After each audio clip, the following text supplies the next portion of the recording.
The Philippine Rice Research Institute. For more than 30 years, PhilRice has been developing high-yielding rice varieties and cost-reducing technologies so that farmers can produce enough rice for Filipinos. With a fresh mission to improve the competitiveness of rice farmers and the country's rice industry, PhilRice advances a more profitable, resilient, and sustainable rice environment through responsive, balanced, and environmentally sound research, development, and extension initiatives. PhilRice is a chartered government corporate entity under the Department of Agriculture, with the guidance of its Board of Trustees and the leadership of an executive director, deputies, and management staff. The Institute helps farmers address farming challenges such as changing climate, pests and diseases, low rice yields, rising cost of fossil fuels, and trade liberalization. Headquartered at the Science City of Muñoz, Nueva Ecija, the PhilRice Central Experiment Station has strategically branched out to address location-specific concerns in rice production. PhilRice Batak, PhilRice Isabela, PhilRice Los Baños, PhilRice Bicol, PhilRice Negros, PhilRice Agusan, PhilRice's field office in Bukidnon. As guided by its core values, PhilRice also partners with renowned national and international research institutions, the academe, and private and civil society organizations to step up its initiatives and reorient its R4D directions. Envisioning a rice-secure Philippines requires the following: breeding improved varieties, creating strategies for climate change adaptation, easing and reducing the cost of back-breaking farming, improving rice policy environment, and enhancing the well-being of farmers through better knowledge sharing, learning, and marketing. Together with the rice farmers and partners, PhilRice continues leading in rice research for development, blazing new trails, and helping farmers achieve holistic development, attaining and sustaining rice self-sufficiency, reducing poverty and malnutrition, and achieving competitiveness through state-of-the-art rice science and technology.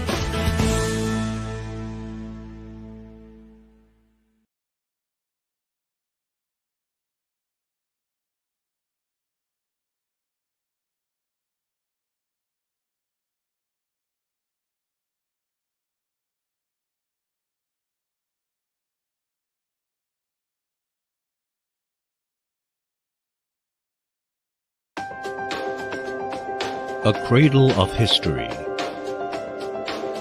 A nature hub at the foot of a biodiversity-rich forest and a leisure paradise. A haven for artists, intellectuals, and entrepreneurs. These describe the science and nature city that is home to the University of the Philippines Los Baños, or UPLB, a center of world-class learning. For over 100 years, UPLB has been at the forefront of quality education and cutting-edge research.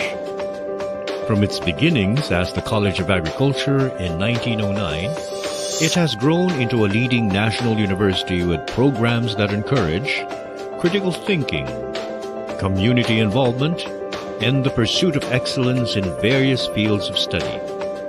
UPLB's 9 colleges and 2 schools offer a range of undergraduate and graduate degree programs.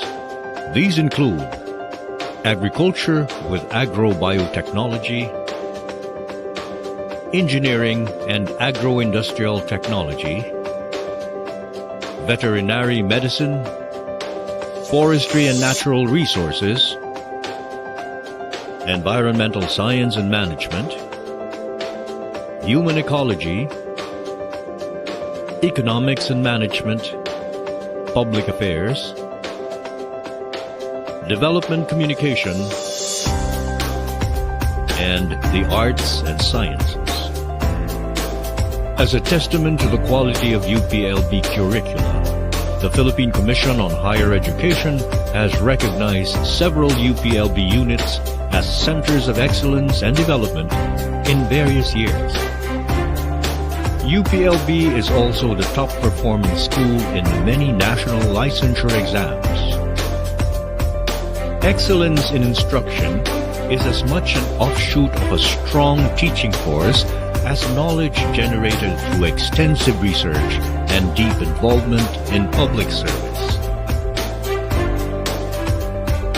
UPLB takes the lead in national research and development programs as well as in policy making. It also shares these expertise with international organizations. Strengthening UPLB's instruction, research, and public service are its multidisciplinary human resources and multi-institutional and international collaborations. Such local and global networks make UPLB a dynamic, proactive.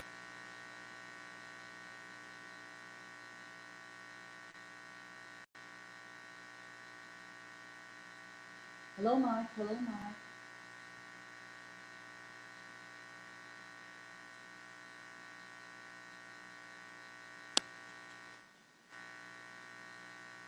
Hello, Mike. Can you hear me?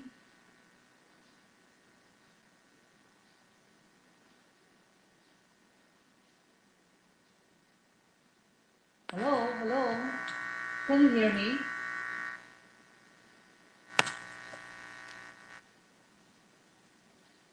Hello, Mike. Hello, Mike.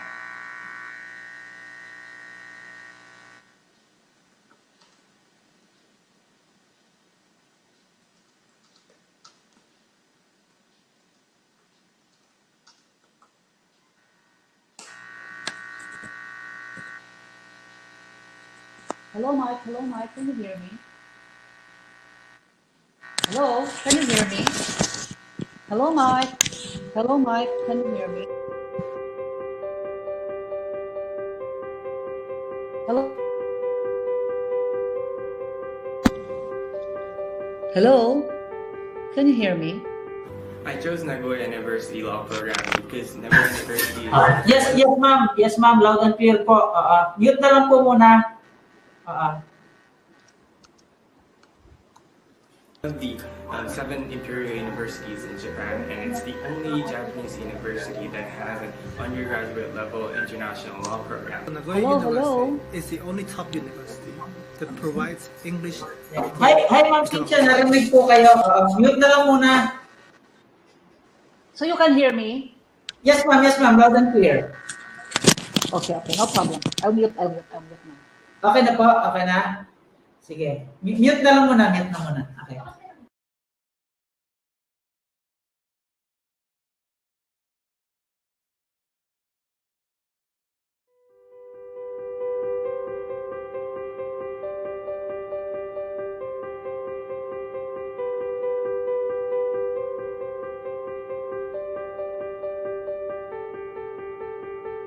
I chose Nagoya University Law Program because Nagoya University is one of the 7 imperial universities in Japan, and it's the only Japanese university that has an undergraduate level international law program. Nagoya University is the only top university that provides English thought economics course in Japan. I wanted to pursue something related to automotives and engineering, and I found that Nagoya University provides exactly what I was hoping to study. I chose Nagoya University primarily because I believe it has one of the best international student support provided in Japan.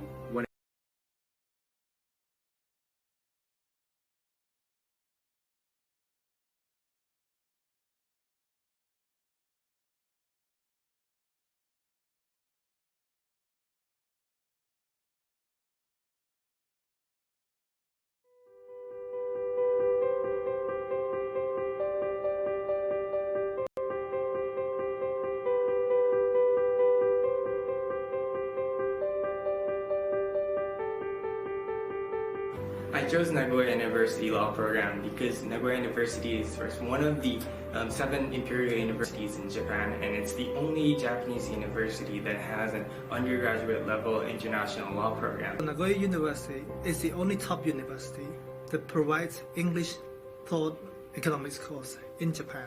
I wanted to pursue something related to automotives and engineering, and I found that Nagoya University provides exactly what I was hoping to study. I chose Nagoya University primarily because I believe it has one of the best international student support provided in Japan. When it came time for university, I found that Japan had G30 programs which were offering education in English, and I found that Nagoya had a program in physics, so I chose to come here. Class sizes are really small, so you can interact with many of the professors, and also Nagoya University is trying to enhance this program by having new facilities. There were a lot of hands-on experiences that you could get learning at Nagoya University, so it's not just textbooks and reading theories and learning and calculating. What I particularly love about my major is that it adopts an interdisciplinary approach, and we have the wide range of courses to take, from literature to film to history, and we are given a lot of support in pursuing whatever projects we want to do.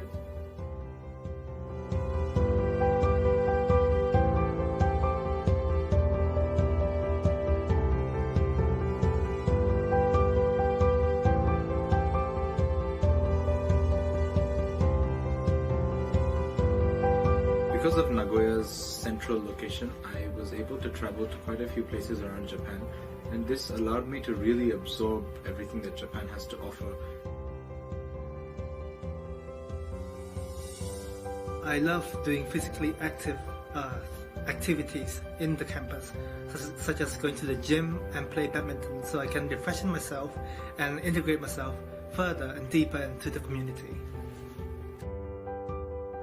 Overall, I find myself incredibly excited for my future possibilities.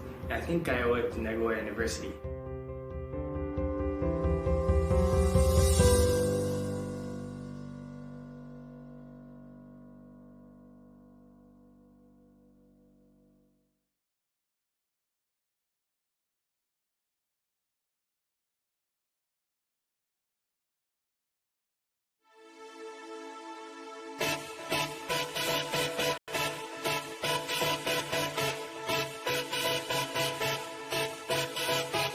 The Philippine Rice Research Institute.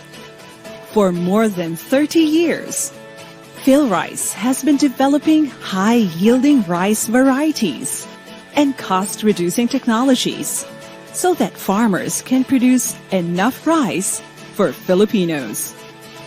With a fresh mission to improve the competitiveness of rice farmers and the country's rice industry, PhilRice advances a more profitable, resilient, and sustainable rice environment through responsive, balanced, and environmentally sound research, development, and extension initiatives. PhilRice is a chartered government corporate entity under the Department of Agriculture, with the guidance of its Board of Trustees and the leadership of an executive director, deputies, and management staff. The Institute helps farmers address farming challenges such as changing climate, pests and diseases, low rice yields, rising cost of fossil fuels, and trade liberalization. Headquartered at the Science City of Muñoz, Nueva Ecija, the PhilRice Central Experiment Station has strategically branched out to address location-specific concerns in rice production. PhilRice Batak, PhilRice Isabela, PhilRice Los Baños, PhilRice Bicol, PhilRice Negros, PhilRice Agusan, PhilRice Midsayap, PhilRice satellite stations in Mindoro and Samar, and PhilRice's field office in Bukidnon. As guided by its core values, PhilRice also partners with renowned national and international research institutions, the academe, and private and civil society organizations to step up its initiatives and reorient its R4D directions. Envisioning a rice-secure Philippines requires the following: breeding improved varieties, creating strategies for climate change adaptation, easing and reducing the cost of back-breaking farming, improving rice policy environment, and enhancing the well-being of farmers through better knowledge sharing, learning, and marketing. Together with the rice farmers and partners, PhilRice continues leading in rice research for development, blazing new trails, and helping farmers achieve holistic development, attaining and sustaining rice self-sufficiency, reducing poverty and malnutrition, and achieving competitiveness through state-of-the-art rice science and technology.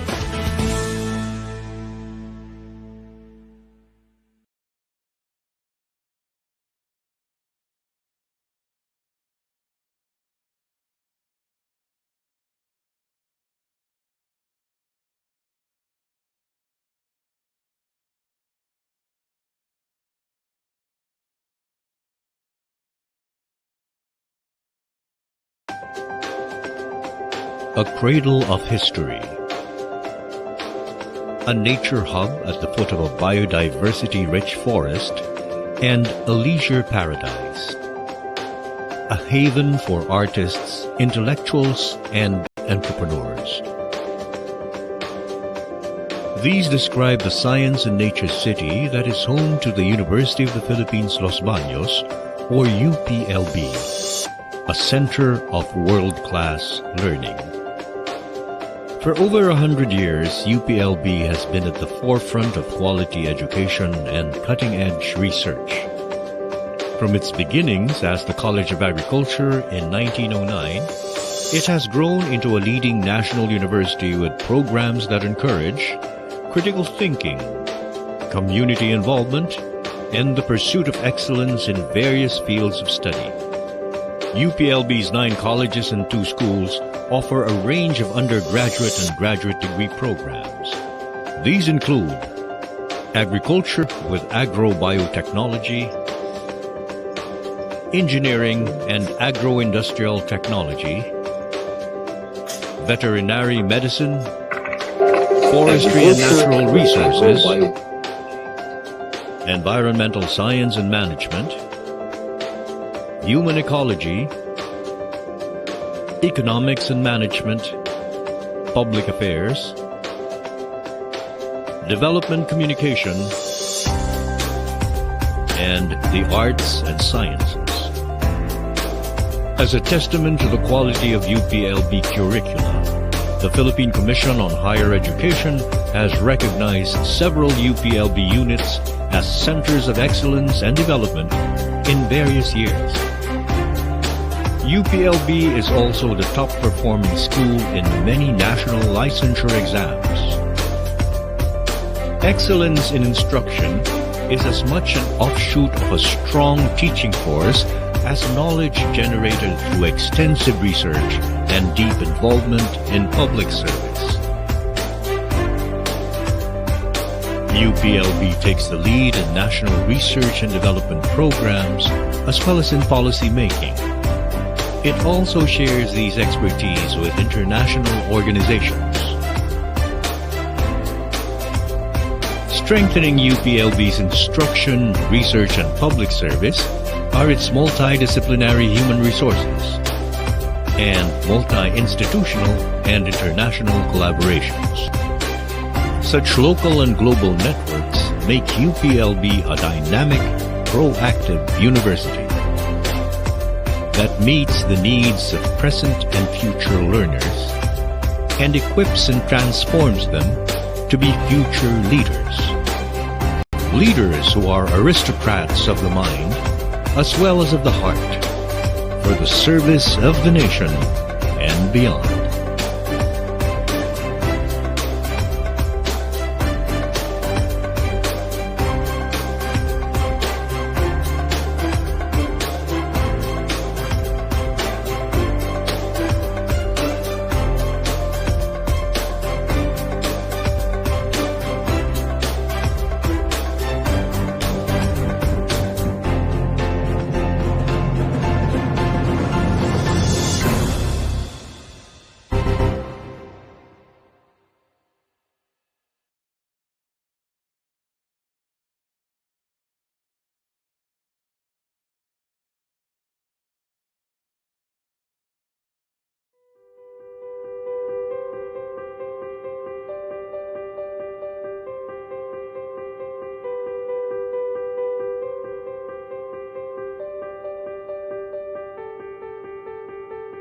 I chose Nagoya University Law Program because Nagoya University is one of the 7 imperial universities in Japan, and it's the only Japanese university that has an undergraduate level international law program. Nagoya University is the only top university that provides English thought economics course in Japan. I wanted to pursue something related to automotives and engineering, and I found that Nagoya University provides exactly what I was hoping to study. I chose Nagoya University primarily because I believe it has one of the best international student support provided in Japan. When it came time for university, I found that Japan had G30 programs which were offering education in English, and I found that Nagoya had a program in physics, so I chose to come here. Class sizes are really small, so you can interact with many of the professors, and also Nagoya University is trying to enhance this program by having new facilities. There were a lot of hands-on experiences that you could get learning at Nagoya University, so it's not just textbooks and reading theories and learning and calculating. What I particularly love about my major is that it adopts an interdisciplinary approach, and we have the wide range of courses to take from literature to film to history, and we are given a lot of support in pursuing whatever projects we want to do.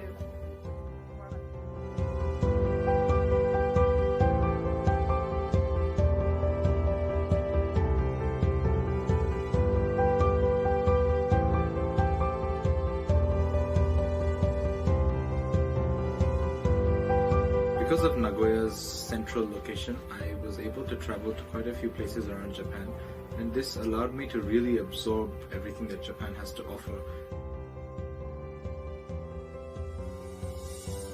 I love doing physically active activities in the campus, such as going to the gym and play badminton, so I can refresh myself and integrate myself further and deeper into the community. Overall, I find myself incredibly excited for my future possibilities. I think I owe it to Nagoya University.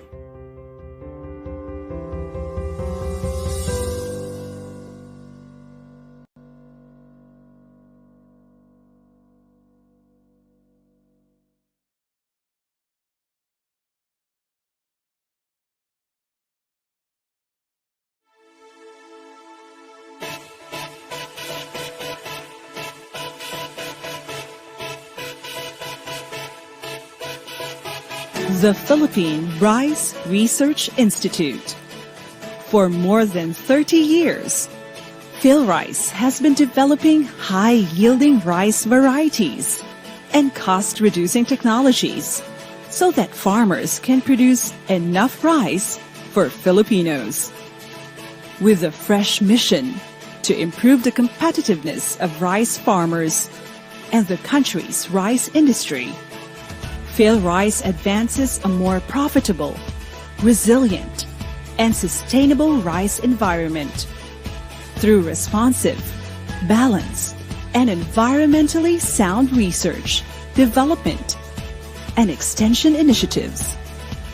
PhilRice is a chartered government corporate entity under the Department of Agriculture, with the guidance of its Board of Trustees and the leadership of an executive director, deputies, and management staff. The Institute helps farmers address farming challenges such as changing climate, pest and diseases, low rice yields, rising cost of fossil fuels, and trade liberalization. Headquartered at the Science City of Muñoz, Nueva Ecija, the PhilRice Central Experiment Station has strategically branched out to address location-specific concerns in rice production. PhilRice Patak, PhilRice Isabela, PhilRice Los Baños, PhilRice Bicol, PhilRice Negros, PhilRice Agusan, PhilRice Midsayap, PhilRice satellite stations in Mindoro and Samar, and PhilRice's field office in Bukidnon. As guided by its core values, PhilRice also partners with renowned national and international research institutions, the academe, and private and civil society organizations to step up its initiatives and reorient its R4D directions.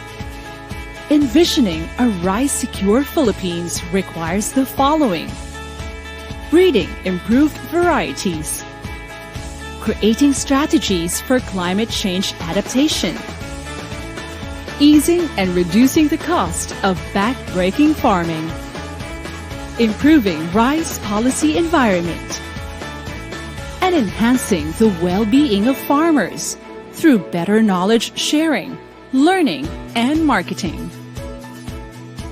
Together with the rice farmers and partners, PhilRice continues leading in rice research for development, blazing new trails, and helping farmers achieve holistic development, attaining and sustaining rice self-sufficiency, reducing poverty and malnutrition, and achieving competitiveness through state-of-the-art rice science and technology.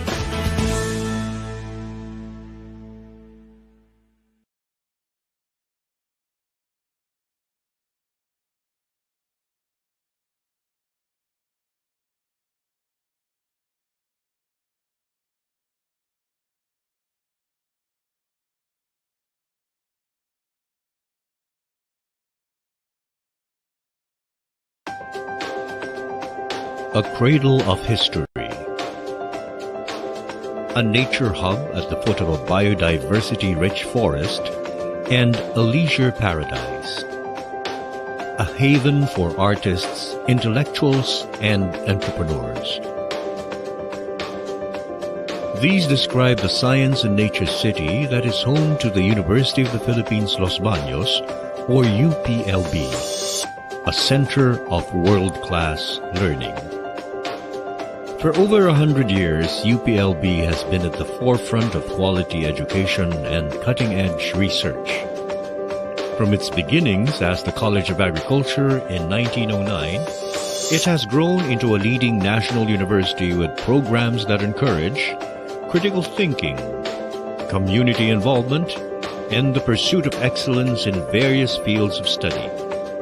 UPLB's 9 colleges and 2 schools offer a range of undergraduate and graduate degree programs. These include agriculture with agrobiotechnology,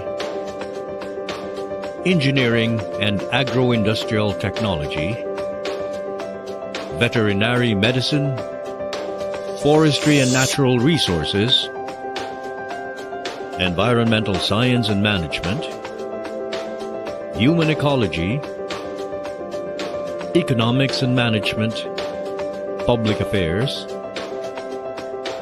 development communication,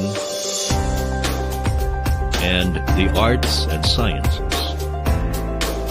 As a testament to the quality of UPLB curricula, the Philippine Commission on Higher Education has recognized several UPLB units as centers of excellence and development in various years.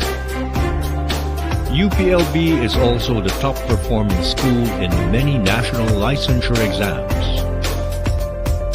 Excellence in instruction is as much an offshoot of a strong teaching force as knowledge generated through extensive research and deep involvement in public service. UPLB takes the lead in national research and development programs as well as in policy making. It also shares these expertise with international organizations. Strengthening UPLB's instruction, research, and public service are its multidisciplinary human resources and multi-institutional and international collaborations. Such local and global networks make UPLB a dynamic, proactive university that meets the needs of present and future learners and equips and transforms them to be future leaders. Leaders who are aristocrats of the mind as well as of the heart for the service of the nation and beyond.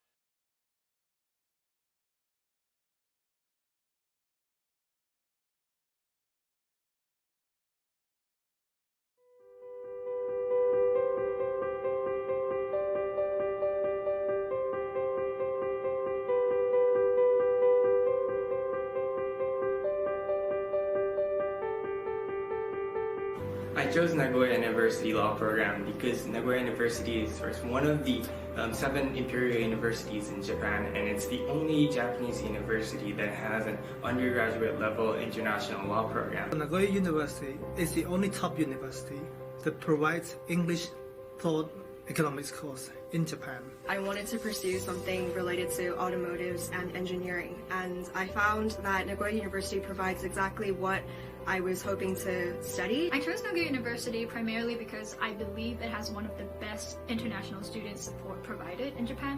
When it came time for university, I found that Japan had G30 programs which were offering education in English, and I found that Nagoya had a program in physics, so I chose to come here.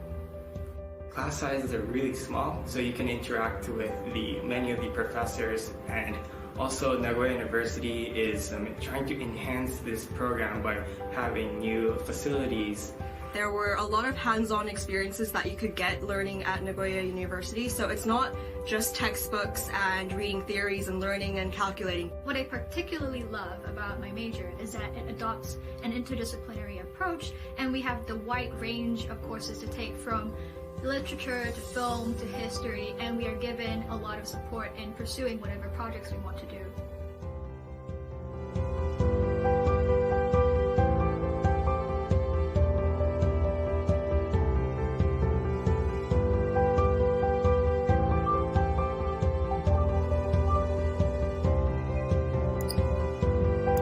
Because of Nagoya's central location, I was able to travel to quite a few places around Japan, and this allowed me to really absorb everything that Japan has to offer. I love doing physically active activities in the campus, such as going to the gym and play badminton, so I can refreshen myself and integrate myself further and deeper into the community. Overall, I find myself incredibly excited for my future possibilities.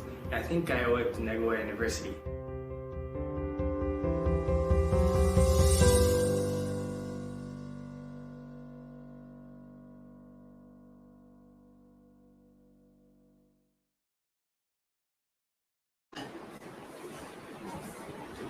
Good morning, everyone.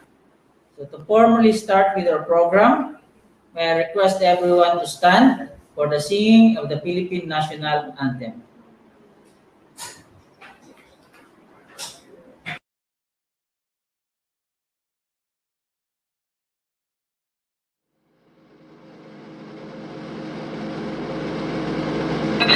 For the singing of the Philippine National Anthem.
Hi, good morning, everyone. Welcome to our virtual event entitled Getting Smarter Under Fire, a webinar on agriculture in the age of fourth industrial revolution. Okay, so this webinar is organized by the Nagoya University Alumni Association, Philippine Branch, or NUAL PH, and the PhilRice Research Institute in cooperation with the University of the Philippines, Los Baños, or UPLB.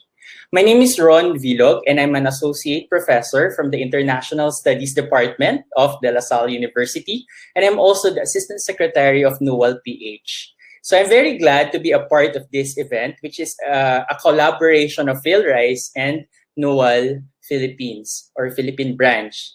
It has always been our commitment to utilize the expertise of our alumni from Nagoya University to contribute to nation building and development. We organize activities and events that seek to address the current global issues and problems. So this morning, we will be focusing on one of the key development issues of our country, which is, of course, agriculture, amid the tremendous impacts of technological revolution, and of course, in the context of rapid globalization. To welcome us in this activity, we have here the president of Nagoya University Alumni Association, Philippine Branch.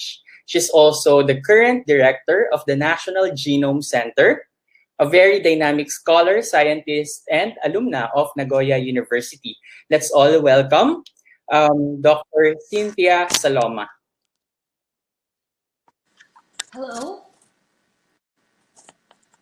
The PhilRice Research Institute Executive Director, Dr. John De Leon, CRCA Director General, Dr. Glenn Gregorio, NUAL Founding President, Dr. Resty Collado, ERI Research Scientist and our dear friend, Dr. Casiana de la Cruz, Nagoya University officials and students, UPLB officials, and fellow Nagoya University alumni, distinguished speakers and resource persons, colleagues, students, good morning.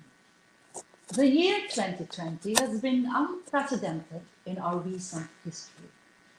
The world literally stood at a standstill, challenging our way of life and permeating all aspects of human society.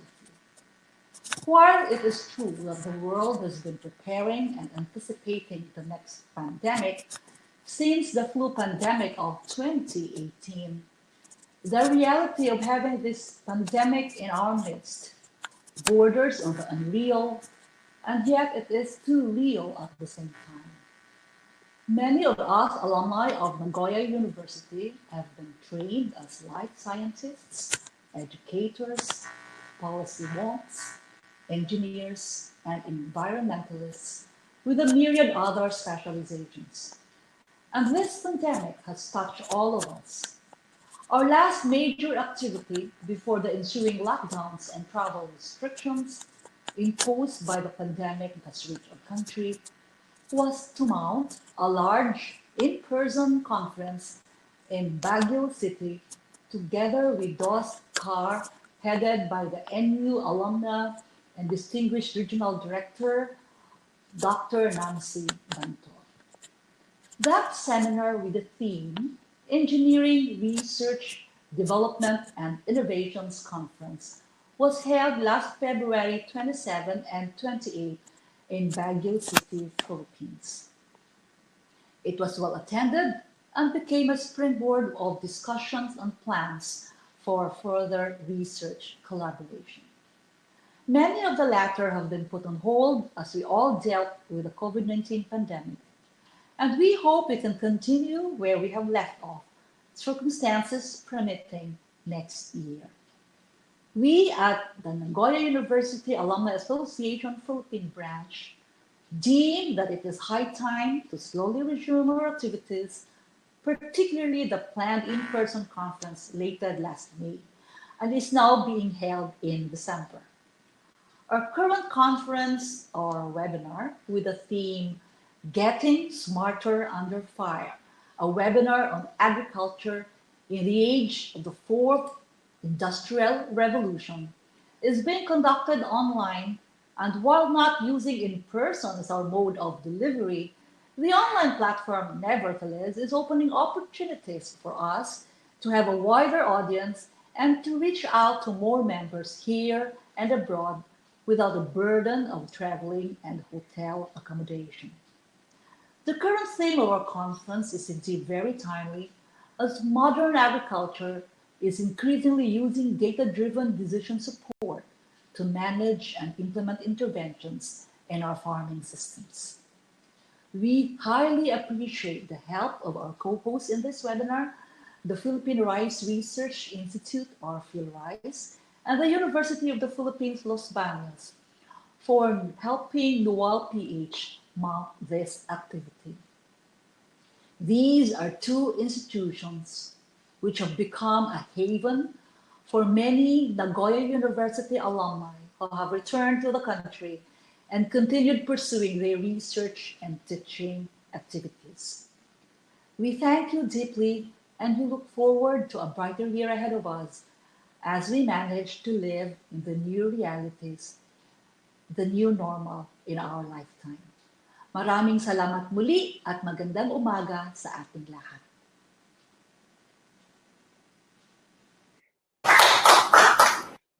Thank you very much, Dr. Cynthia Saloma. Yes, indeed, we really hope that we can resume our activities in NOAL PH. And again, we thank, of course, our partners, University of the Philippines, Los Baños, and PhilRice for making this activity happen. Okay, thank you very much for your support. Now, we will proceed to the keynote speech. I'm very sure that we're all curious about the theme of this webinar and its relevance, of course, to the vision of PhilRice. It's such a great privilege and opportunity for us to be with the Executive Director of PhilRice, Dr. John De Leon.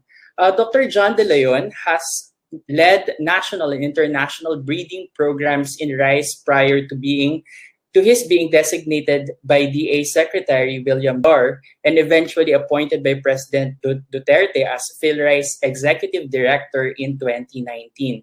His works in R&D and plant breeding have been recognized in different years by the National Academy of Science and Technology, NAST, the Crop Science Society of the Philippines, National Seed Industry Council, DevGen, Syngenta, Asia Pacific Seed Development, and by PhilRice in his earlier stint, among others. He earned his academic degrees from the University of the Philippines, Los Baños, and the United Graduate School of Agricultural Sciences at Iwate University.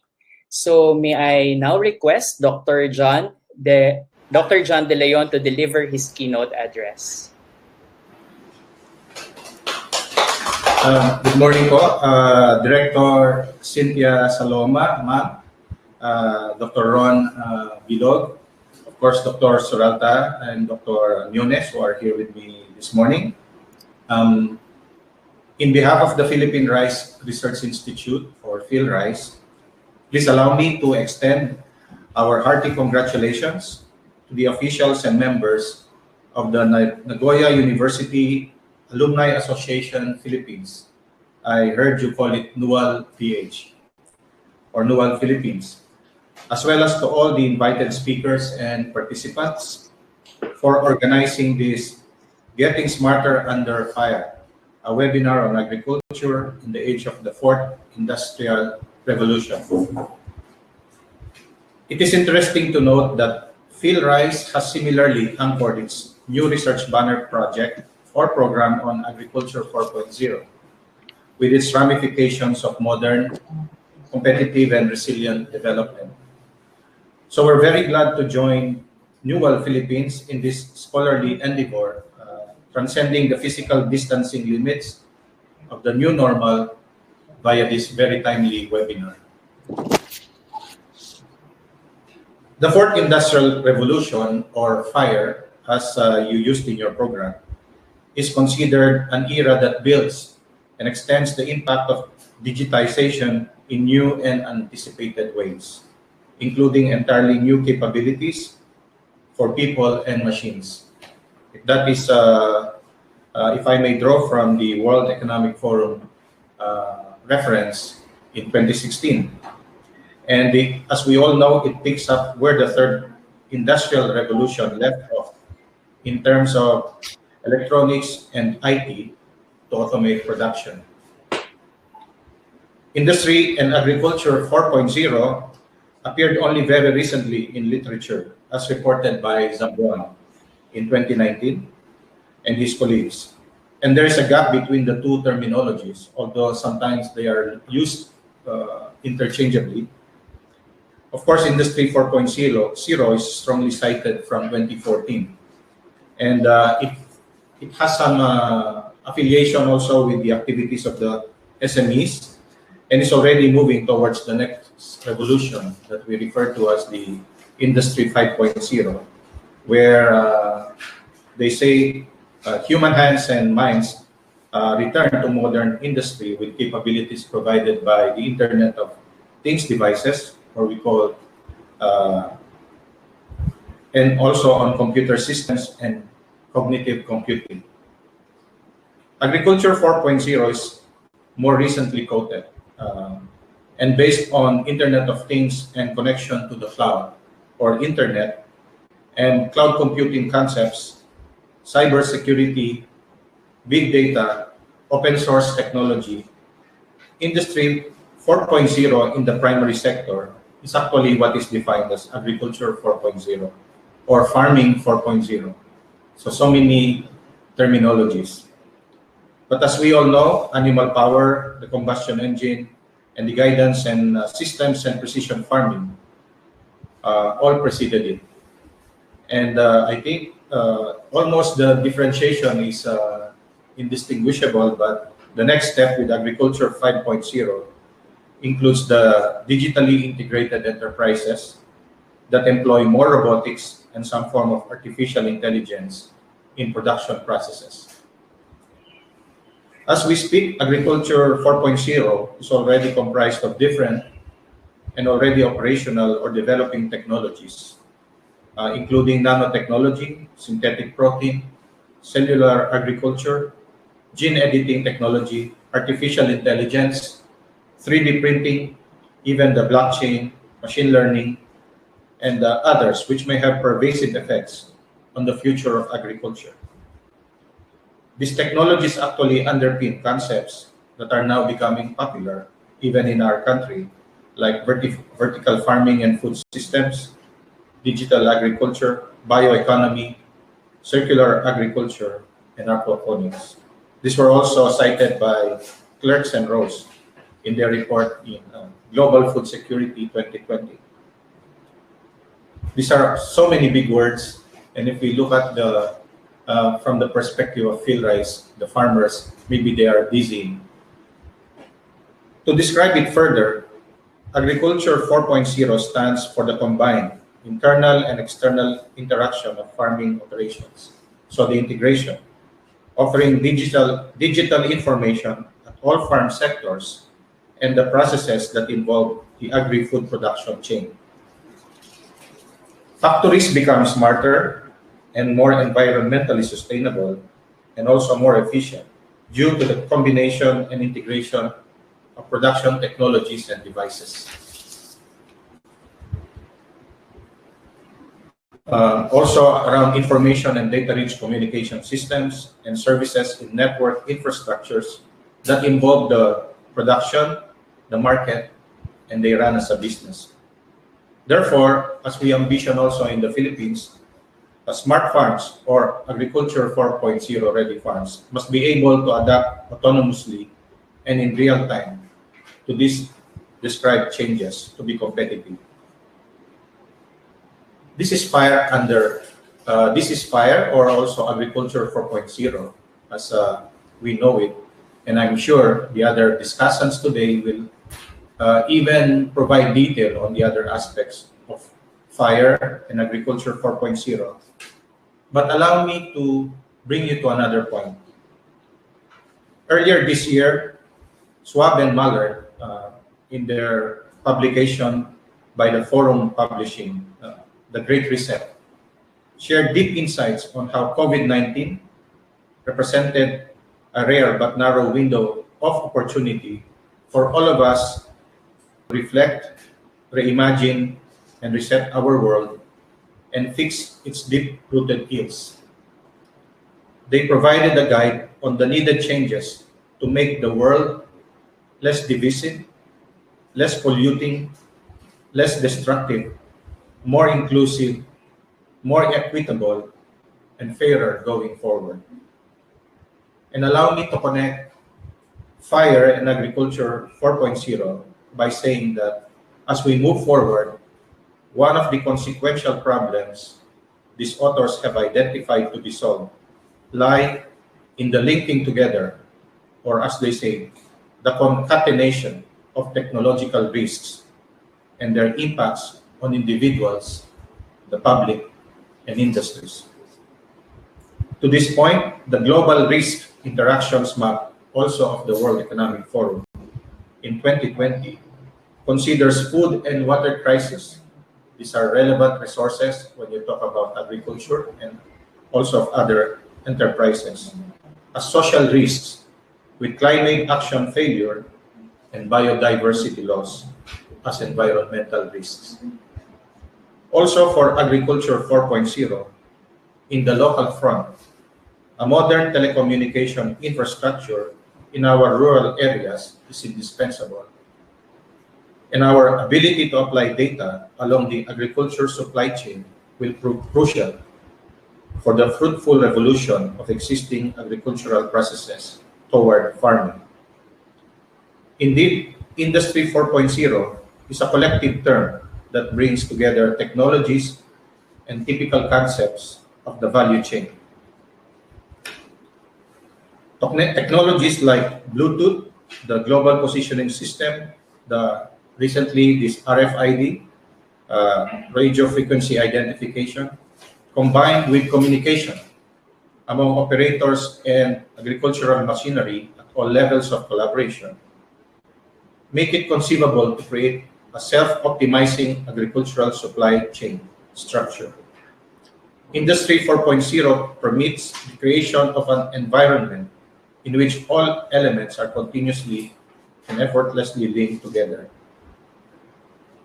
As evidenced by the various topics for discussion today in this Newell Philippines-led webinar, we have many ideas to explore the possibilities for change that the fourth industrial revolution in agriculture 4.0, or even agriculture 5.0 if you wish, can offer us. And as we are experiencing now, it is the online services that allowed us to keep a semblance of normalcy from the long lockdowns we all experience, giving a tremendous boost to technologies and processes that enable us to do things via our mobile phones and computers. Technological solutions deliver significant influences towards transforming the challenges of agricultural production and supply chain management into opportunities. While the world today is arguably, arguably on average, quote unquote, better than in the last few decades, others also argue that statistical reality is meaningless for those who feel being excluded from the efforts to fix the many ills that continue to afflict the world. As Clerks and Rose argued or insisted, more attention is needed for the inclusion and exclusion effects of Industry 4.0 or Agriculture 4.0 technologies, and for all of us to reflect on how they relate to pathways towards sustainable agriculture and food systems driven by mission-oriented innovations. At this point, it is worth mentioning that under the sudden state of national emergency, also due to the COVID-19 pandemic, the Department of Agriculture, or DA, and its leadership also rallied everyone under its fold to hold the agriculture fort together and cause it to survive, reboot, and grow as the times become better. In fact, only the sector of agriculture was able to record a positive performance in the third quarter of this year, despite the combined effects of the community lockdowns due to the COVID-19 pandemic and severe weather conditions during the months of July to September, considering this is the third quarter result. The PSA, or the Philippine Statistics Authority, also showed that it was the crops subsector that was able to pull together the entire agri-industry, registering the biggest growth of 10.8% and 4.8% both for prices and production respectively. And crops remain the biggest contributor to the total agricultural output at 53%. This was led by the positive growth rates from staple crops such as palay or rice, and we're really very happy here at PhilRice to know that, and corn. And these two crops improved by 15.2% and 3.5% respectively. These results only underscore the preeminence of food and agriculture in our economy. Today, you may have read, or you may yet read, there's a news about a Japanese company that established a facility in Tarlac. It is called the Biotech Japan, and they were introducing the low-protein rice and ready-to-eat rice as part of their offerings. And we're very happy to just say that together with the DOST FNRI, PhilRice was also part of the initial activities of this group. To conclude, as community of researchers and scholars, it is incumbent upon us to also ensure that the fourth industry revolution eventually creates benefits for the many and to help make the future more inclusive or evenly distributed. And the absolute prerequisite for such a reset, if I may again borrow some ideas from some of the authors I cited, is the greater collaboration and cooperation among us. Cooperation, as they say, can be summed up as shared intentionality to act together towards a common goal. Survey data suggests that establishments with comprehensive Industry 4.0 strategies perform better than those who do not have such plans. As shared by a study by the PIDS, Philippine Institute for Development Studies, particularly by the Jos and his colleagues, the various fire technologies are already being adopted in the Philippines, and this is really good to know, of course, in varying degrees of diffusion. And I think we will hear some more today about this, on the degree of diffusion of the various technologies that we can implement under fire. The extent to which all the potential benefits will be realized from these technologies depend on the country's ability to overcome its capacity to aptly adapt to the local and global disruptions that are expected to come along with fire. So once again, thank you to the Newell Philippines for inviting me and for involving PhilRice in this timely and meaningful webinar on fire. God bless us all. Mabuhay. All right. So thank you very much, Dr. De Leon. Some important concepts or keywords that we will be exploring or we will be digesting later. Internet of Things, cybersecurity, big data, AI, and of course agriculture 4.0. These are definitely exciting developments that would probably intersect in the post-pandemic world order. And we know that we have to face these challenges by applying these technologies for nation building. So again, maraming salamat po, Dr. De Leon. We appreciate the insightful suggestion and commentaries. Now allow us to present you a certificate of appreciation. Again, in the presence of the Newell President, Dr. Cynthia Saloma, we present this certificate of appreciation. And let me read the content of the certificate. Okay. Nagoya University Alumni Association Philippine Branch presents this Certificate of Appreciation to Dr. John C. De Leon in grateful recognition for his invaluable contribution as keynote speaker during the Newell PH webinar series with the theme Getting Smarter Under Fire, a webinar on agriculture in the age of fourth industrial revolution hosted by the Philippine Rice Institute, or Philippine Rice Research Institute, Science City of Muñoz, Nueva Ecija, Philippines on 11 December 2020, signed by Dr. Rodmir Datoon, Chair of the Organizing Committee, and Dr. Cynthia Saloma, President of Newell PH. Again, thank you very much, Dr. John De Leon.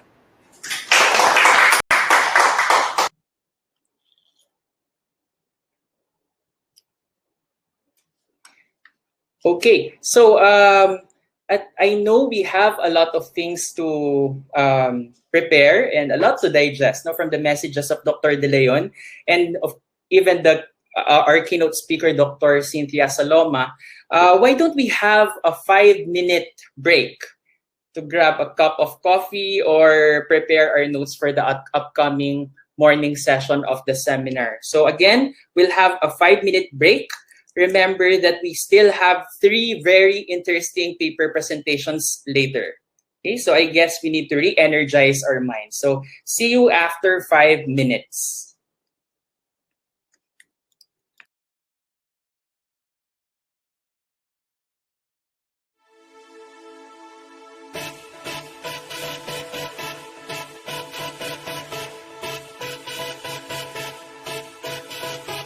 The Philippine Rice Research Institute. For more than 30 years, PhilRice has been developing high-yielding rice varieties and cost-reducing technologies so that farmers can produce enough rice for Filipinos. With a fresh mission to improve the competitiveness of rice farmers and the country's rice industry, PhilRice advances a more profitable, resilient, and sustainable rice environment through responsive, balanced, and environmentally sound research, development, and extension initiatives. PhilRice is a chartered government corporate entity under the Department of Agriculture, with the guidance of its Board of Trustees and the leadership of an executive director, deputies, and management staff. The Institute helps farmers address farming challenges such as changing climate, pests and diseases, low rice yields, rising cost of fossil fuels, and trade liberalization. Headquartered at the Science City of Muñoz, Nueva Ecija, the PhilRice Central Experiment Station has strategically branched out to address location-specific concerns in rice production. PhilRice Batak, PhilRice Isabela, PhilRice Los Baños, PhilRice Bicol, PhilRice Negros, PhilRice Agusan, PhilRice Midsayap, PhilRice satellite stations in Mindoro and Samar, and PhilRice's field office in Bukidnon. As guided by its core values, PhilRice also partners with renowned national and international research institutions, the academe, and private and civil society organizations to step up its initiatives and reorient its R4D directions. Envisioning a rice-secure Philippines requires the following: breeding improved varieties, creating strategies for climate change adaptation, easing and reducing the cost of back-breaking farming, improving rice policy environment, and enhancing the well-being of farmers through better knowledge sharing, learning, and marketing.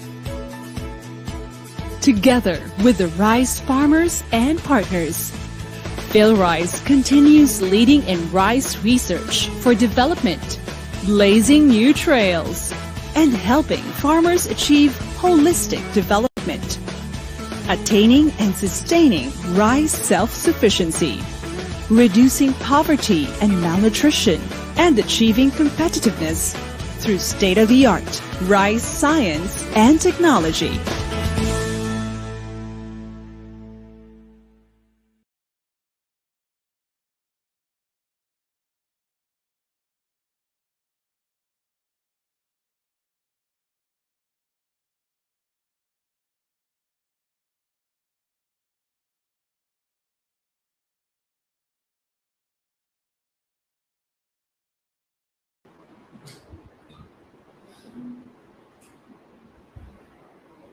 Pero kailangan tayo sa mag-start. Hindi, sumunod.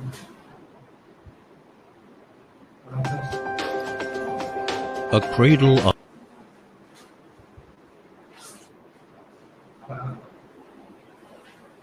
Sinabi ko na mag-start mo eh. Mag-start na. Hindi, nabasa na niya.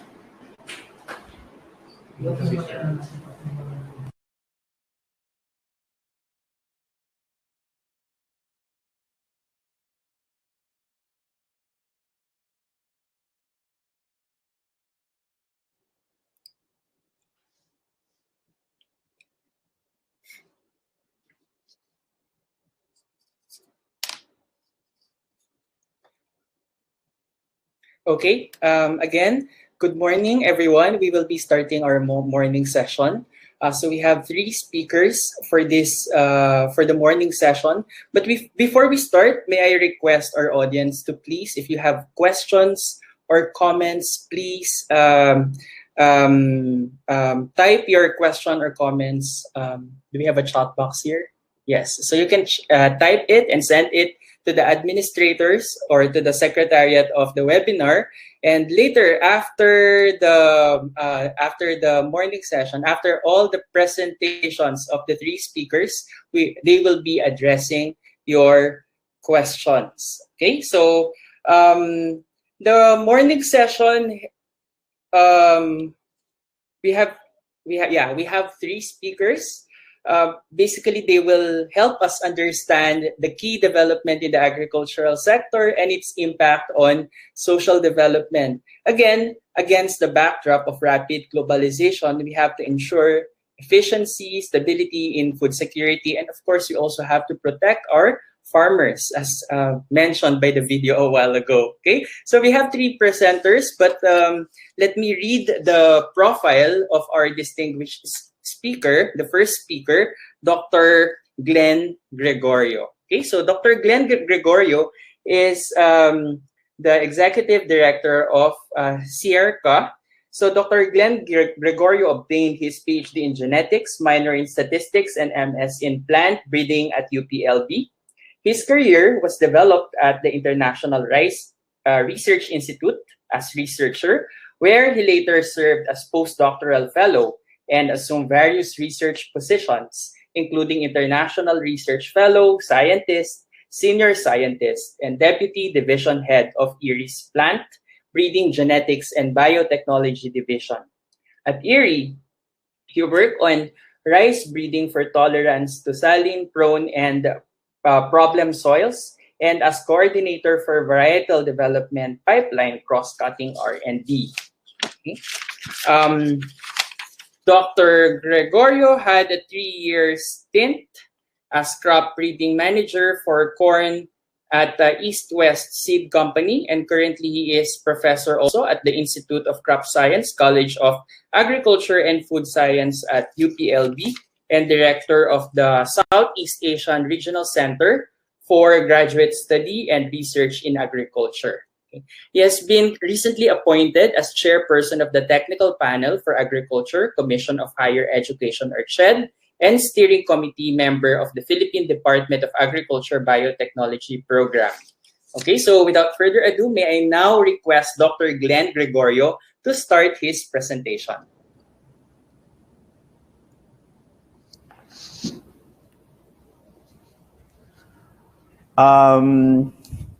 Can you hear me? I hope everyone is hearing me. and good morning to everyone, especially to the Nagoya University Alumni Association. I know you are very active in making this almost an annual symposium, and I like your theme now, more on getting smarter under fire. This is more on the fourth industrial revolution, and I want to say that most of you are my friends, and I hope I'll be. My dream really before is to be an alumni of Nagoya University. I was able to visit the university before the pandemic. Actually, it's on the brink of the lockdown. I was there on February, middle part of February before the lockdown. So that's my last trip. That's why it's very memorable that I was able to visit Tsukuba at the same time Nagoya University and met the president there. And now I want to share my slides. As I mentioned, your theme is very online of my talk, which my talk is more on getting better, bigger, smarter under the fourth industrial revolution towards agricultural transformation, that I will call it Agri 4.0. Okay, for the span of 50 years, Circa has been in the business of championing and implementing the program on programs and projects related to agriculture and rural development for Southeast Asia and beyond. So Circa is already 50 years, and it's the second half century as an organization. And I want to show you how we will be reimagining the kind of agriculture and rural development that the Southeast Asian countries deserve, the kind of agriculture sector that we must leave behind for the next generation. So in doing so, allow me to explain how to take you and how we can jointly define forward-looking and how we can together envision transformative change in agriculture, rural development sector for Southeast Asia as we talk about Agri 4.0. So Agri 4.0 or FIRE or Fourth Industrial Revolution is still, most of us are still vague, but I'll be talking now on what Circa will be doing to make this happen in the next 5 years.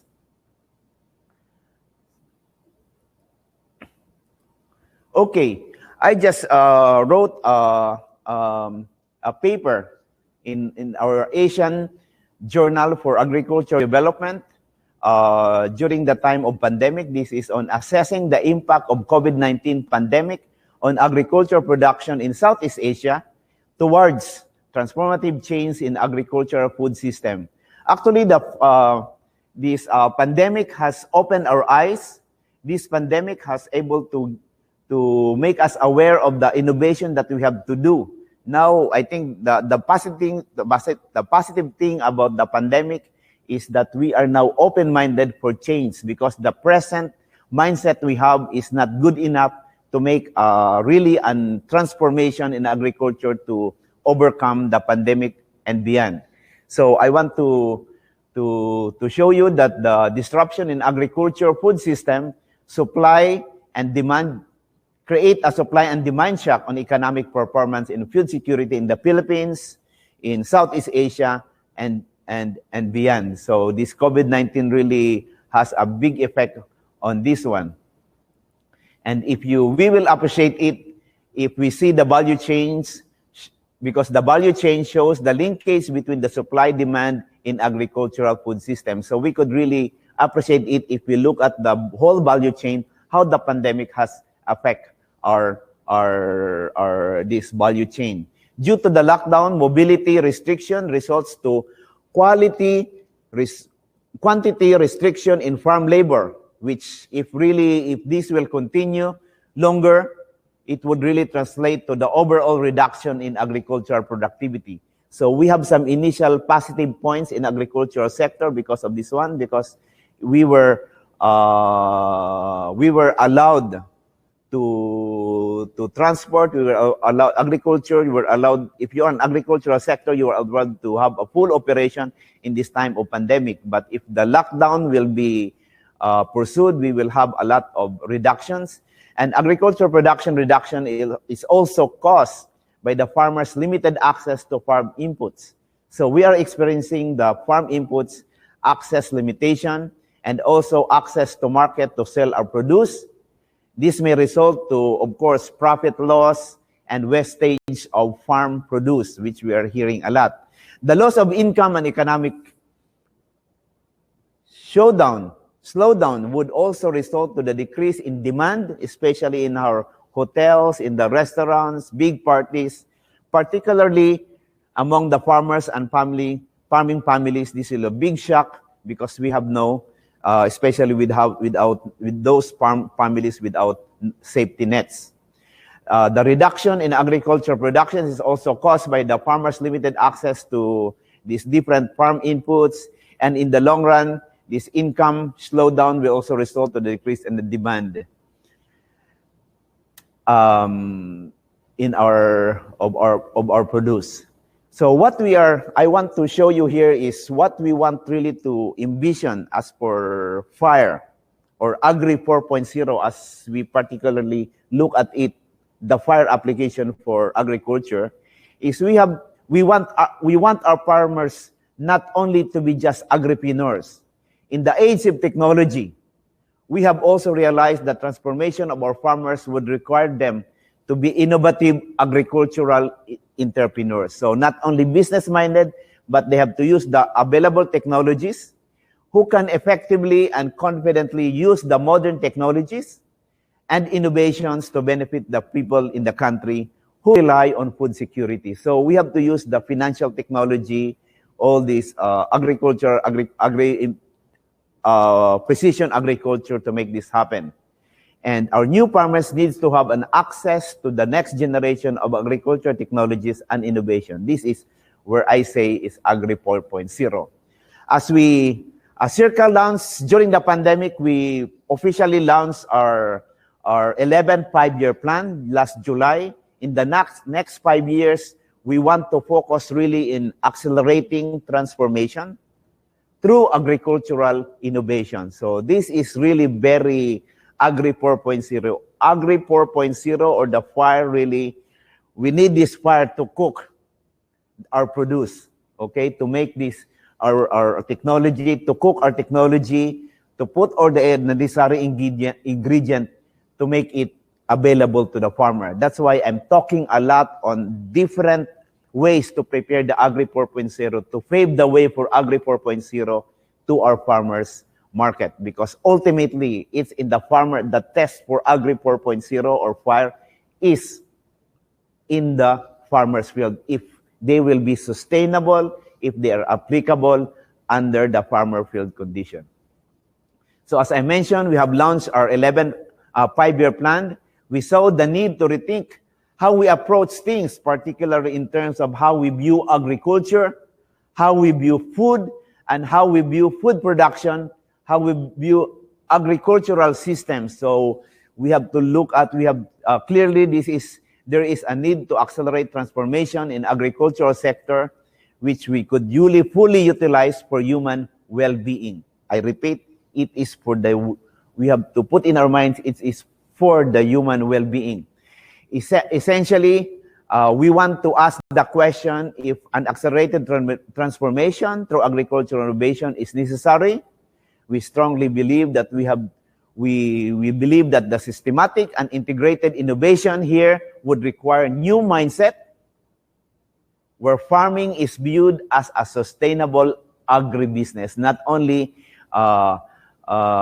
in contrast the traditional thinking that farming is merely about production. So we have to look at the whole value chain. This is where Agri 4.0, this is where FIRE will come in.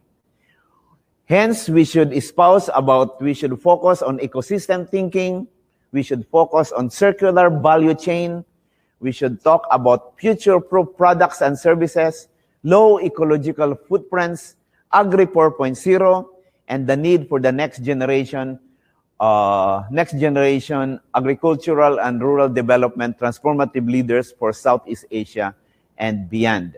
So we want really, our vision really is to elevate the quality of life. In the next 5 years, we want to elevate the quality of life of agricultural families through sustainable livelihoods and access to modern networks and innovative markets. This is where Agri 4.0 will come in very fast. So overall, we want an innovation for transformational change. Will open opportunities for Sherka to develop a platform for achieving its strategic objectives. We want really a better outputs and outcomes. We want a bigger programs, products, and services designed with a clear strategy and smarter, that is more robust, agile, context-relevant modes of deliveries using Agri 4.0, using FIRE, that shall be explored to improve the overall quality and cost efficiency and delivery of our results. So as I want to just to emphasize, these are the 7 areas, priority areas that we are working with. We want to collaborate with you. And these are all you could embed here, the 4.0, which is one is agribusiness models for increased productivity and income, sustainable farming system, which of course FIRE will come in, food and nutrition security. We need leaders for agriculture and rural development, transformational. We need also the engagement of youth and gender in agriculture and rural development. And we have to enhance our agriculture and rural development towards climate resilience. And of course, one of the most important is we have to look at health as One Health or eco-health application to agriculture and the rural development, where we could see also we have to interlink the health of the environment, health of the animals, health of the plants, health of the farmers, so that we have to look at in one thing to make this really a sustainable one. Now, I just want to show you the 3 main programs that we are working with. We have the research and thought leadership. This is where we could, the department which handles research and agriculture and rural development policy and program advisory, and agriculture, forestry, natural resource knowledge platform. We have the education and collective learning. This is where we will be handle the Sherka's main stable services such as graduate scholarship, institutional development, technical training, and roundtable discussion for the conferences that will facilitate sharing of information and knowledge. And of course, the crazy department that we just created is the emerging innovation for growth, which I want to emphasize in my talk now, which we want it really better, bigger, smarter, new normal that we want to create. So this is the department that is responsive to the needs of the innovation in agriculture in Southeast Asia. And this the department handles the open innovation and agro incubation, knowledge and technology transfer, and project development and evaluation. I want to share you in my next slide the video of this Innovates. Innovates is actually the gateway to the future of agriculture development, as it builds open innovation and open science space that will serve as the venue for future trends and opportunities facing agriculture and rural development in Southeast Asia. So the major component of this is, we call it Innovates. This is the program for AIG, which is agricultural incubation and information technology transfer, called Innovates. So we want, this program is envisioned to support, facilitate, and implement, co-create, co-pilot agribusiness incubation, information technology transfer, impact and action-driven extension, and technical assistance engagement for Southeast Asia. So a lot of big words there. So what we are doing here is we want really to put them together to pave way for the FIRE, to pave way to attain Agri 4.0. So now I want to show you, I think my next, I'll check if it's already my next slide to show you. So I want to show you my a video of Innovates. So this is a 2-minute video. So I hope it will work.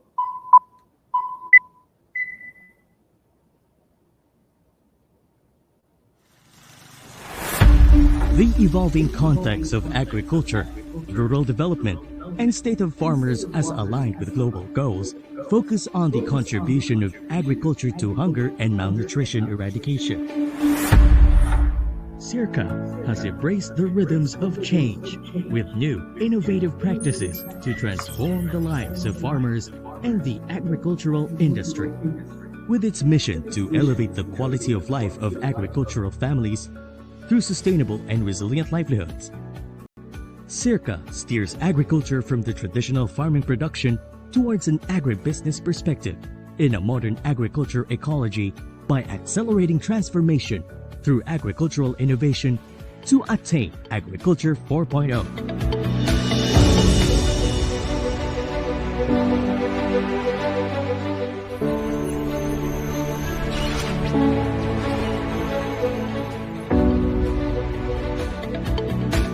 The CIRCA Innovates model of open collaboration with academe industry government interconnectivity is a combination of independent but highly integrated component tool designed to attain sustainable development goals through Agriculture 4.0.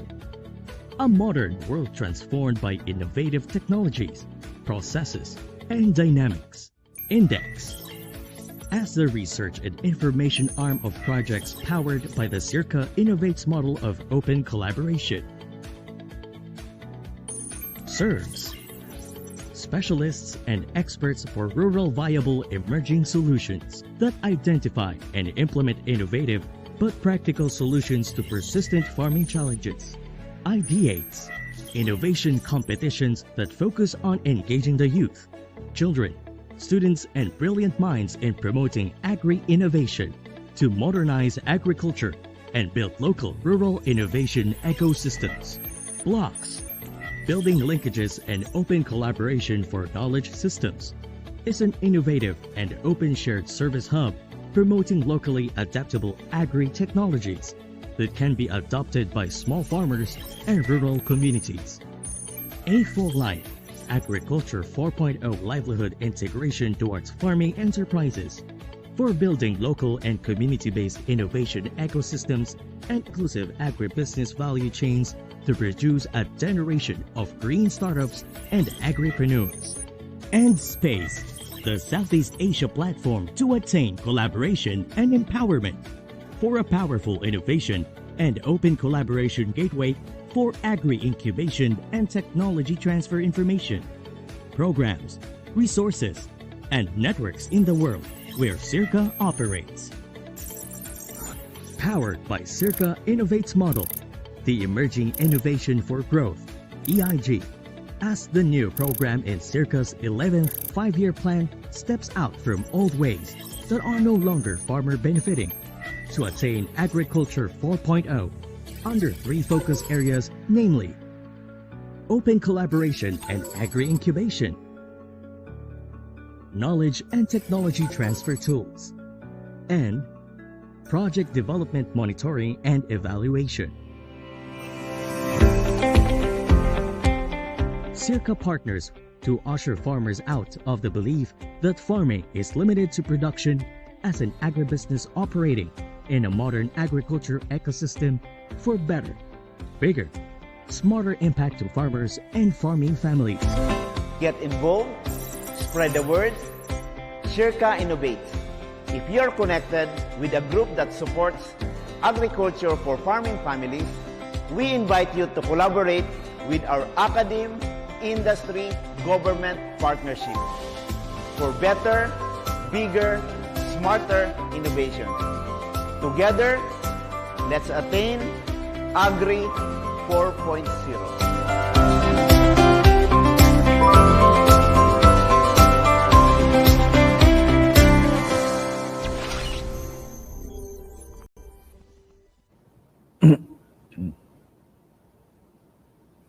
Thank you very much. Thank you for listening. So at least you have an overview what innovates, what we are doing for innovates. And this will really, one together, we could really attain Agri 4.0, or in general, we call it FIRE. So this program actually, under the Emerging Innovation for Growth, we call the program Innovates, because together we attain 4.0. The program also indicates intends to achieve a number of goals in support of inclusive agriculture and rural development, to strengthen university, public agri research, and university-based agribusiness incubators, to promote local inclusive innovation system. We want also to provide platform and projects for more effective and efficient prototyping, upscaling, and commercialization of technologies, and deliver impact-driven farming community assistance. We want also to provide value-added services and assistance in promoting financial technology-based startup, and also scaling up of existing agri-technologies and agri-enterprise. So these are just examples of what we want to do. Just to give you an idea of what that video is telling, innovates, we have in the upper part is, we call it innovation. We got index innovation, innovation index studies. We call it index, is the research and information arm of Innovates program that is really will provide access of information, cases, studies of ASEAN, agriculture, rural development, innovations, technology readiness, best practices, and benchmarks to serve as basis for policy making and decision making. And we have also the SERBs, we call it SERBs. These are the specialists and experts for rural viable emerging solutions. So these will provide farming communities with direct advisory services and linkage for innovation. So we want it really sustainable. So we have to send experts for Agri 4.0 to the different communities. iDates, this is an emerging ideas competition. So we want to engage the youth to be more proactive. Actually, we just have launched our Innovation 4.0, and our team was on precision agriculture. So different youths including 45 up to 45 years old. So from 15 to 45 years old students, they have to form themselves.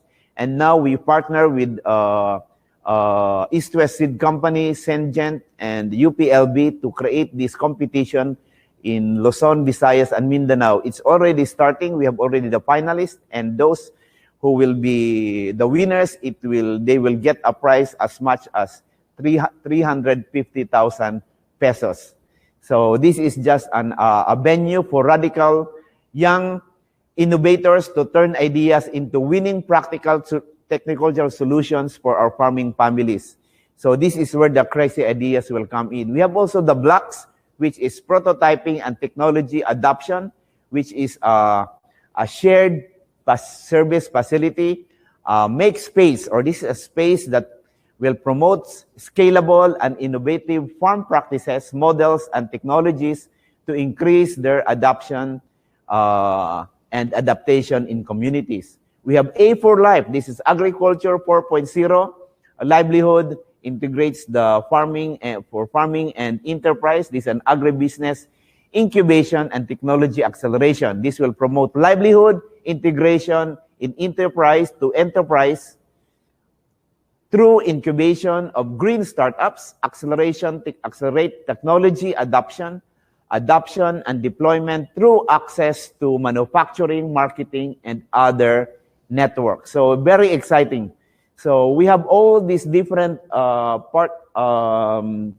components in Innovates to put in really our fire, to make the abstracting of Fourth Industrial Revolution or Agri 4.0 into reality. And we have ultimately the sharing.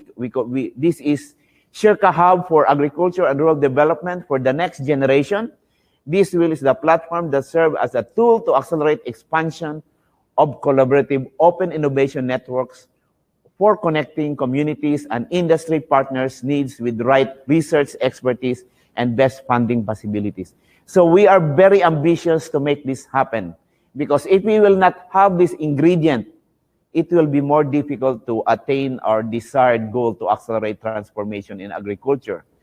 And to capitalize on emerging innovation for growth, these are the different components that I mentioned. And these are the different, we need collaborations here. We need empowering the mind. Some have needs empowering the mind. We need innovations. So we categorize them where we could incorporate all these ideas together.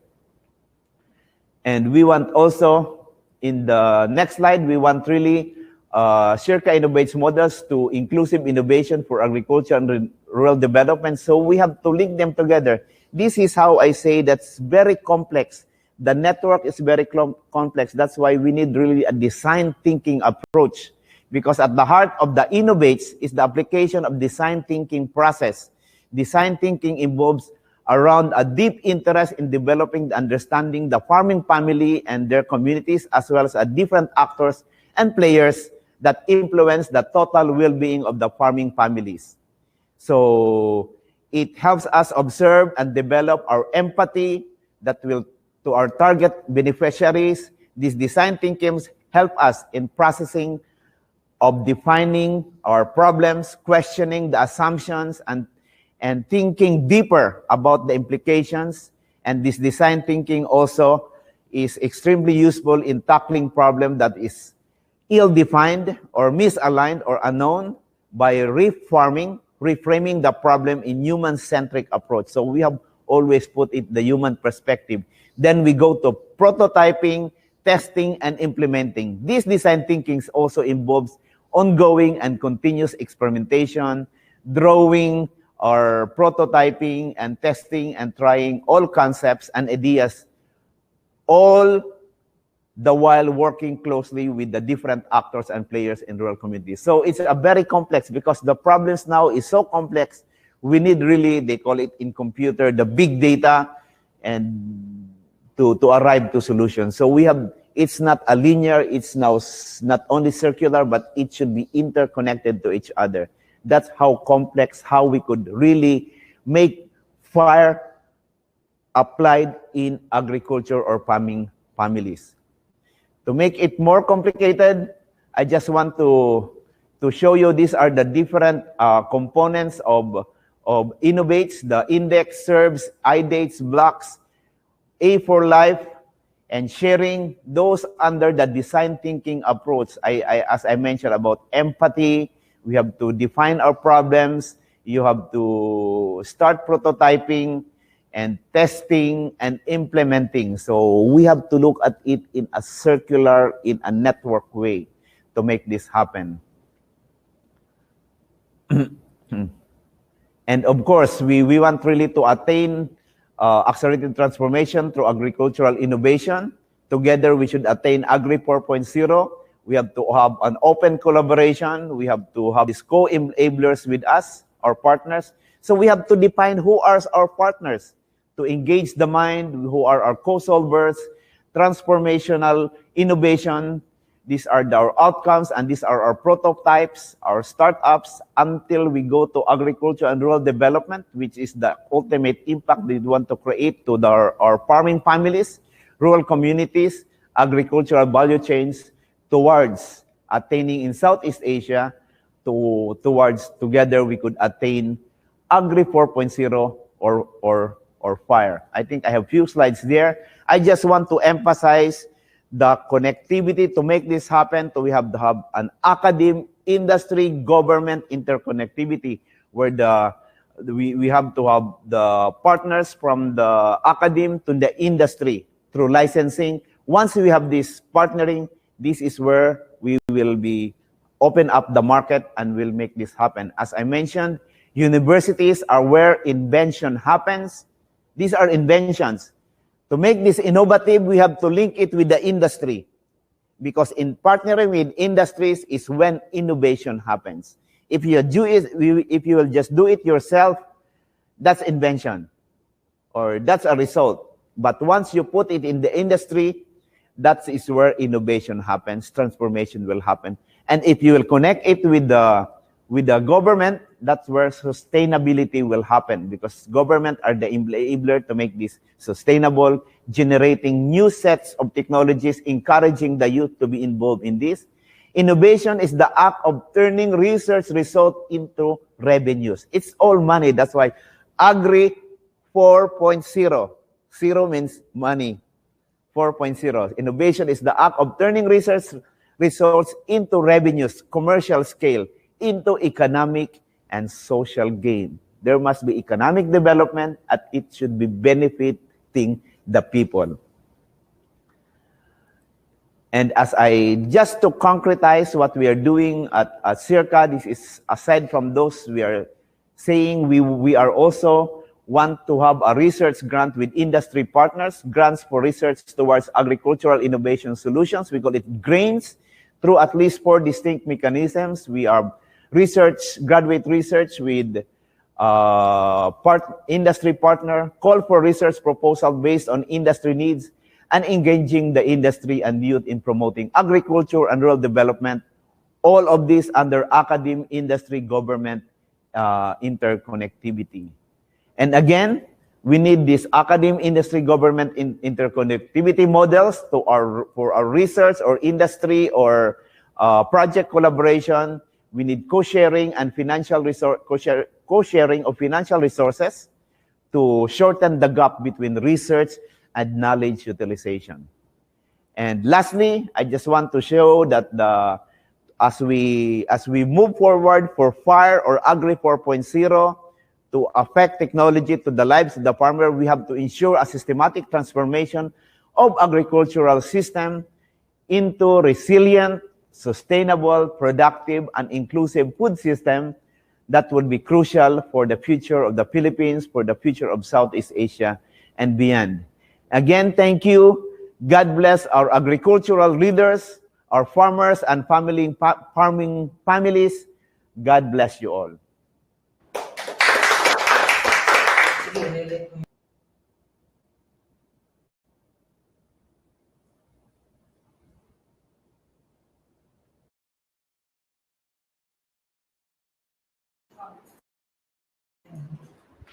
Sir Ron, nakamute kayo. Hello, sorry. Again, thank you very much, Dr. Gregorio, for that very insightful presentation. Okay, we have some changes, as requested by our conference secretariat.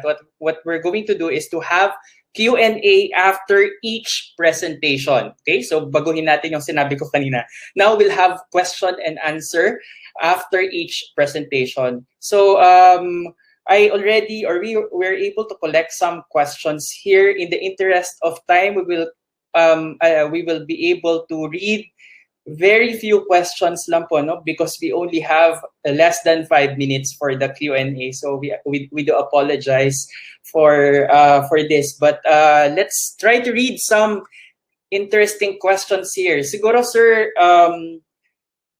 ang gagawin natin is we will be reading 2 or 3 questions first. No? So I'll read the first set of questions.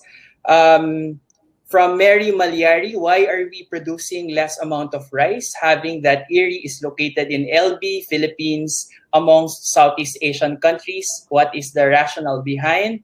And from June Sarah, with all the technology and innovation we have, why are we still not able to attain rice sufficiency? What are the constraints in rice sufficiency? I think that's somehow related. No, these questions are related. Can we have your answer, sir? Yeah, thank you for that question. I think John De Leon should be answering that from the PhilRice, but because I have been with Erie for the longest time. That's a very classic question. That's the 1972 question. That's the 1980 question. That's the 2000 question. Even now, that's still the question. we should realize that Philippines is really struggling for that. One is we have a big population. I'll just answer it in a layman, okay? Because there's a lot of technicalities here, but you want to compare Philippines with Thailand. So if you say our land area in Thailand, I think they are 3 times bigger than us. Our population is almost double than Thailand. So doon pa lang magkaiba na agad. And we are in a different islands. Big islands. Sila, isang big island sila. Then you could just use a jeepney, you could transfer your rice. If you get from Mindanao, put it in Manila, you have to take the boat, all the logistics there. We have all the typhoons from A to Z. So all of this. But if you see the Thailand, the Philippines, we are more productive than them in terms of yield. But because of the land area, more people are consuming rice. So those are the quick question for us. But I could discuss to you maybe 1 week to make you enjoy why that's the problem. We are not competitive enough. That's why we need Agri 4.0 to make us more competitive, because our precision, we are not yet fully mechanized. Our irrigation system is not good enough. If we have no water, if in summertime, which is very productive time, we have less water.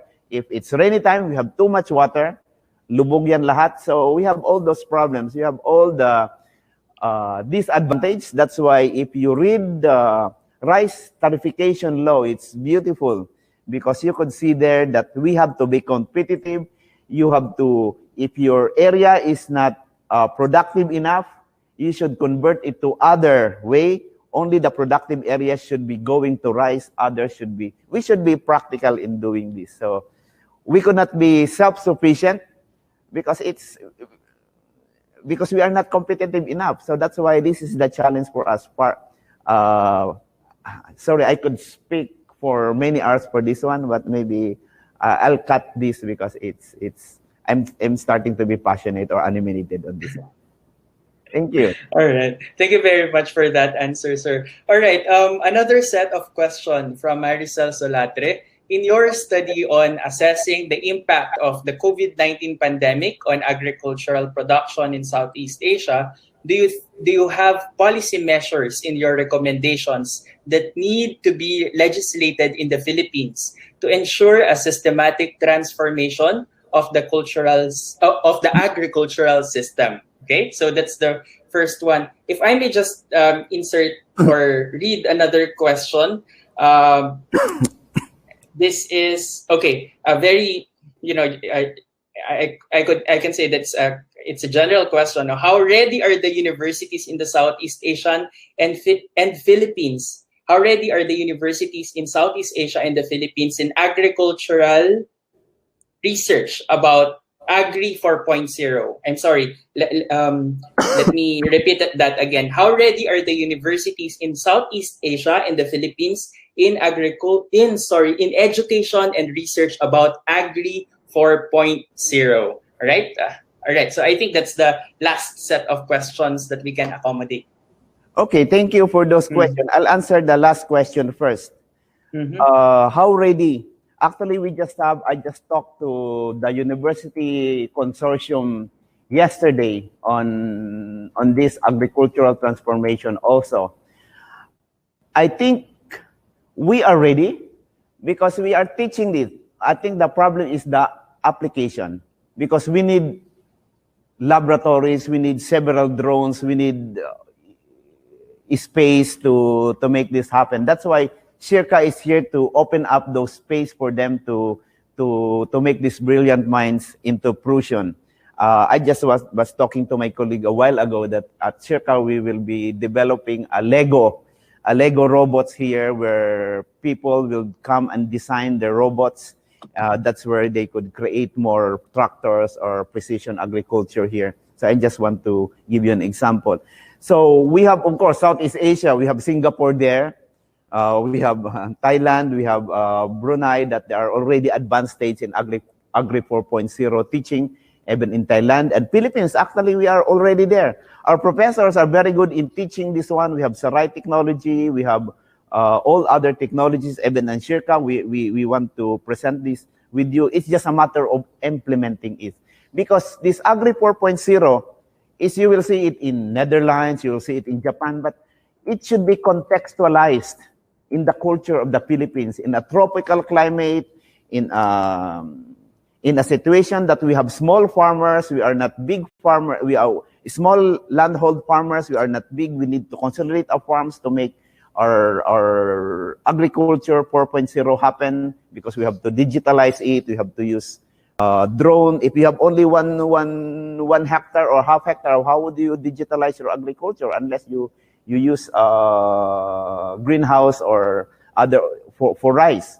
So that's why you have to contextualize. That's why at Circa, I showed you our different components or innovates where you have to prototyping, defining the problems, prototyping it, testing it, and implementing it. And thank you, bye.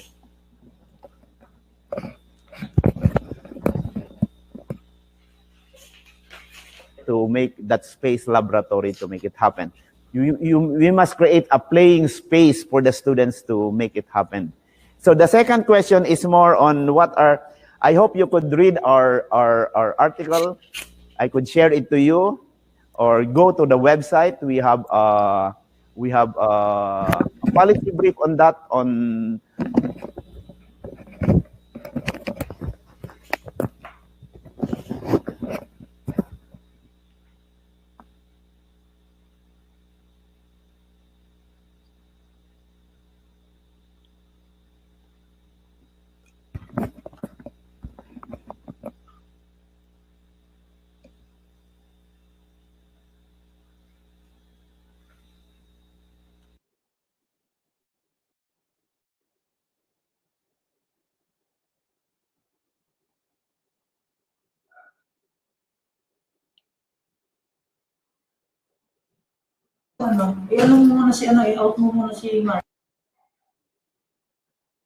from the government or support from the private sector to make this happen. So it's all there. I'm just giving you those concrete examples. Okay, so thank you very much, sir. Thank you very much for that wonderful discussion. Now we have to proceed to the next speaker, but before that, we would like to award you or to give you your certificate of appreciation. No? Let me just read this. Nagoya University Alumni Association Philippine Branch presents this certificate of appreciation to Dr. Glenn Gregorio in grateful recognition for his invaluable contribution as a speaker during the Newell PH webinar series with the theme Getting Smarter Under Fire, a webinar on agriculture in the age of fourth industrial revolution, hosted by the PhilRice Research Institute, Science City of Muñoz, Nueva Ecija, Philippines on 11 December 2020, signed by Dr. Rodmir Datoon and Dr. Cynthia Saloma. Okay, so again, thank you very much, Dr. Glenn Gregorio, for your time.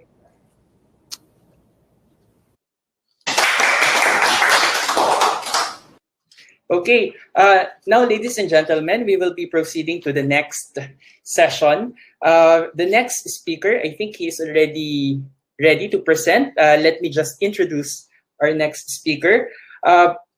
Okay, our next speaker is Dr. Mario Mayong Aguija. Okay, he is a public sociologist and peace educator. He is a professor at the Department of Sociology of the Mindanao State University, General Santos City. He teaches undergraduate sociology and peace education courses. He is the 2020 professional chairholder in social sciences at the Polytechnic University of the Philippines. Dr. Aguja holds a PhD in international cooperation studies from the Graduate School of International Development in Nagoya University, Japan, and MA in sociology at UP Diliman. He was an international research fellow at the Graduate School of Sociology at the University of Tokyo, Japan. He was also a member of the House of Representatives of the Philippine Congress from 2002 to 2007. So that we're actually referring to the 12th and 13th Congress representing Akbayan. During the 13th Congress, Congressman Mayong served as Vice Chair of the Committees on Agriculture and Food, Chairperson, Subcommittee on International Trade, Special Committee on the Millennium Development Goals, and Chairperson, Subcommittee on Financial and Technical Assistance. So again, without further ado, may I request Dr. Mario Aguja to deliver his talk. Thank you very much. A pleasant good morning to each and everyone. Isang mapayapang umaga po sa inyong lahat. Maraming salamat kay Dr. Cynthia Saloma at mga kasama niya sa NUAL sa imbitasyon po para magbahagi sa inyong lahat sa araw na ito. Akin ang karangalan na magbahagi ng kaalaman, no, dahil ang pag-unawa natin ng usapin ng Fourth Industrial Revolution, it's not just about technology, it's about people and society. If it will happen and contribute to our development. Sa mga fellow presenters at sa mga kasama po natin dito sa webinar, isang magandang umaga po sa inyong lahat. Let me share to you, I think napakaganda ng sharing kanina na where we want to go. The question are, where we are now and what are the hurdles para maabot natin yung gusto nating abutin. No, I think patuloy naman ang ating pag-unawa at paniniwala na mahalaga talaga ang papel ng agrikultura halimbawa sa ating bansa. Pero nasaan ang ating agrikultura ngayon at ano ang mga dahilan? Bakit tayo nandito? Nasaan tayo ngayon? At ano yung mga balakid para abutin natin yung gusto nating abutin in terms of 4.0? Hahanapin ko lang po sandali ang aking PowerPoint na gusto kong ibahagi sa inyo sa umagang ito. Ayan. Ayan. Nakikita naman ho siguro, ano? So, I would rather go as a social scientist. I would rather contribute from the field of social science, but at the same time in the area of public administration, you know. Because I think these are the challenges we have in this country. First, let me share with you what ails the Philippine society. The Philippine society today is in crisis. And what accounts for this crisis? Na yung nakikita natin galing sa pag-react natin doon sa COVID-19 hanggang sa mga kasalukuyang nangyayari sa ating lipunan ay isang tanda ito or palatandaan ng krisis na pinagdadaanan natin. Una, isang matinding krisis natin ay krisis pampolitika. No? Ito ay may impact sa mga nangyayari sa kaunlaran sa ating bansa habang nananatili ang elite democracy in this country. Elite democracy is a democracy where people have the right to vote but could not have a clear representation of themselves because there's a monopoly of power among few families in this country. Dynasty exists in this country, and the dynasties decide based on what they need as a group rather than based on the needs of the Filipino people. Unless majority of the Filipino people have the opportunity to be elected in electoral contestation in this country, our policies will always be biased towards the elite in this country. Makasaysayan ho ang pinanggagalingan ng elite democracy na yan sa Pilipinas, nagsimula sa pag-aari ng lupa sa panahon ng mga Espanyol hanggang sa accumulation of wealth up to today. Kaya yung ating mga public policies ay hindi nagre-respond sa pangangailangan ng mas maraming kababayan natin. In the study, for example, of in Ateneo, no, na ginawa nila Dr. Mendoza on Filipino dynasty, pinakita ng pag-aaral nila, sabi ng pag-aaral, hindi maipaliwanag ang dahilan ng kahirapan sa Pilipinas base sa usapin ng Philippine dynasties. Pero malinaw na kung saan mahirap ang ating mga lugar, doon nagpo-proliferate din ang mga political dynasties sa Pilipinas. So, hanggang ngayon, hindi natin nababago yung adhikain na yan na mawala yung political dynasties in the Philippines because the very people that should pass the law to implement the constitutional provision on anti-dynasty are the very people that sits in our Congress today. In fact, even the party list, which should represent the interests of the marginalized sectors, are being run by those coming from dynasties also in this country. Second, we have a problem of the economy. Habang tumatakbo ang panahon, lumalawak yung inequality sa usapin ng mayaman at mahirap sa ating bansa. At habang tumatakbo ang panahon, nagkakaroon tayo ng tinatawag namin sociologically, many of our people are not just poor, no? Many of our people are poor intergenerationally. No, malaki hong epekto yan. At marami niyan ang ating mga magsasaka at saka ang ating mga fisher folks. For example, na ang lolo nila ay mahirap, ang tatay nila ay mahirap, sila ay nananatiling mahirap hanggang sa kasalukuyan. No? So, you have a very big problem of intergenerational poverty. Iba po kasi yung mahirap ka ngayon lang. Kasi pag mahirap ka ngayon, marami kang pangarap na gustong pagbuhin sa buhay mo.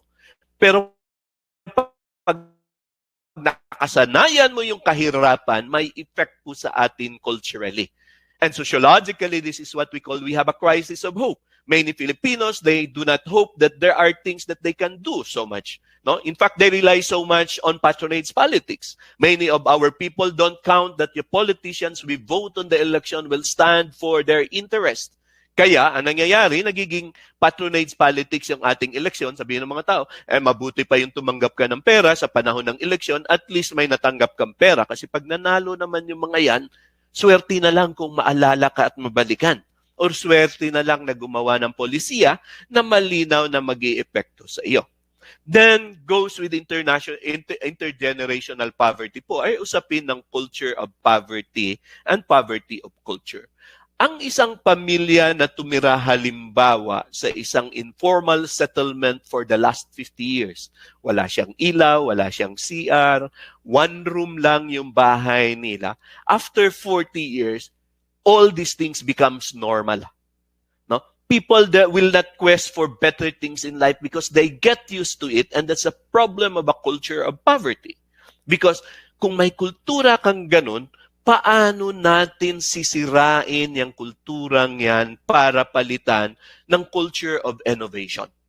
No, na sinasabi natin, because 4.0 will never happen unless we develop that culture of creativity and innovation among our people. But when a culture of poverty and the poverty of culture sinks in, then that's the biggest problem we have. No? Ang problem niyan, we might be creating a generation of, rather than agricultural entrepreneurs, we might be creating a generation of entrepreneurs of violence. For example, the Abu Sayyaf, you look at them. Many of them are young people. They are probably in their age of 20 to 35. They finished only grade 3. They live in communities that don't have opportunities for job. So what will happen to them? Money speaks to them and they become entrepreneur, but they become entrepreneur of violence because if we look at our current assessment of human resource, when you hire people na nakapag-aral, etc., marami dyan ay wala. Wala yung opportunity na yan. Kaya nakakatakot yung culture of poverty and poverty of culture. Yung political, medyo kaya natin yan for the longest time. Yung economic, hindi bago sa atin yan. Pero yung net effect niya culturally sa maraming kababayan natin becomes a challenge, and this will be our big hindrance towards our transformation to FIRE 4.0. Then, our technology today remains in its infancy stage. Well, you have experiments here and there, but if you compare it with our neighbors, nag-a-advance ng mas maunlad yung kanilang teknolohiya kaysa sa atin sa Pilipinas. So the big question, ano ang nangyayari sa Pilipinas?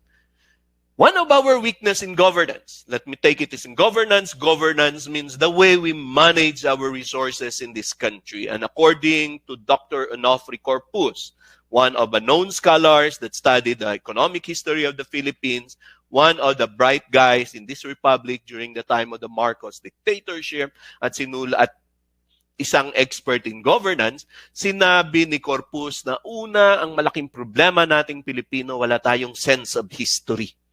Mabuti na lang gumawa ng kanta si Yoyoy Villami, no? About Philippine history. Alam natin, on March 16, 1521, merong nangyari. Other than that, we just forget our history. kagaya nung nasabing naunang research person natin, si Dr. Gregorio, yung problema ng rice sufficiency natin, tanong na yan in the 70s, tanong in the 80s. Hanggang ngayon, tanong pa rin natin.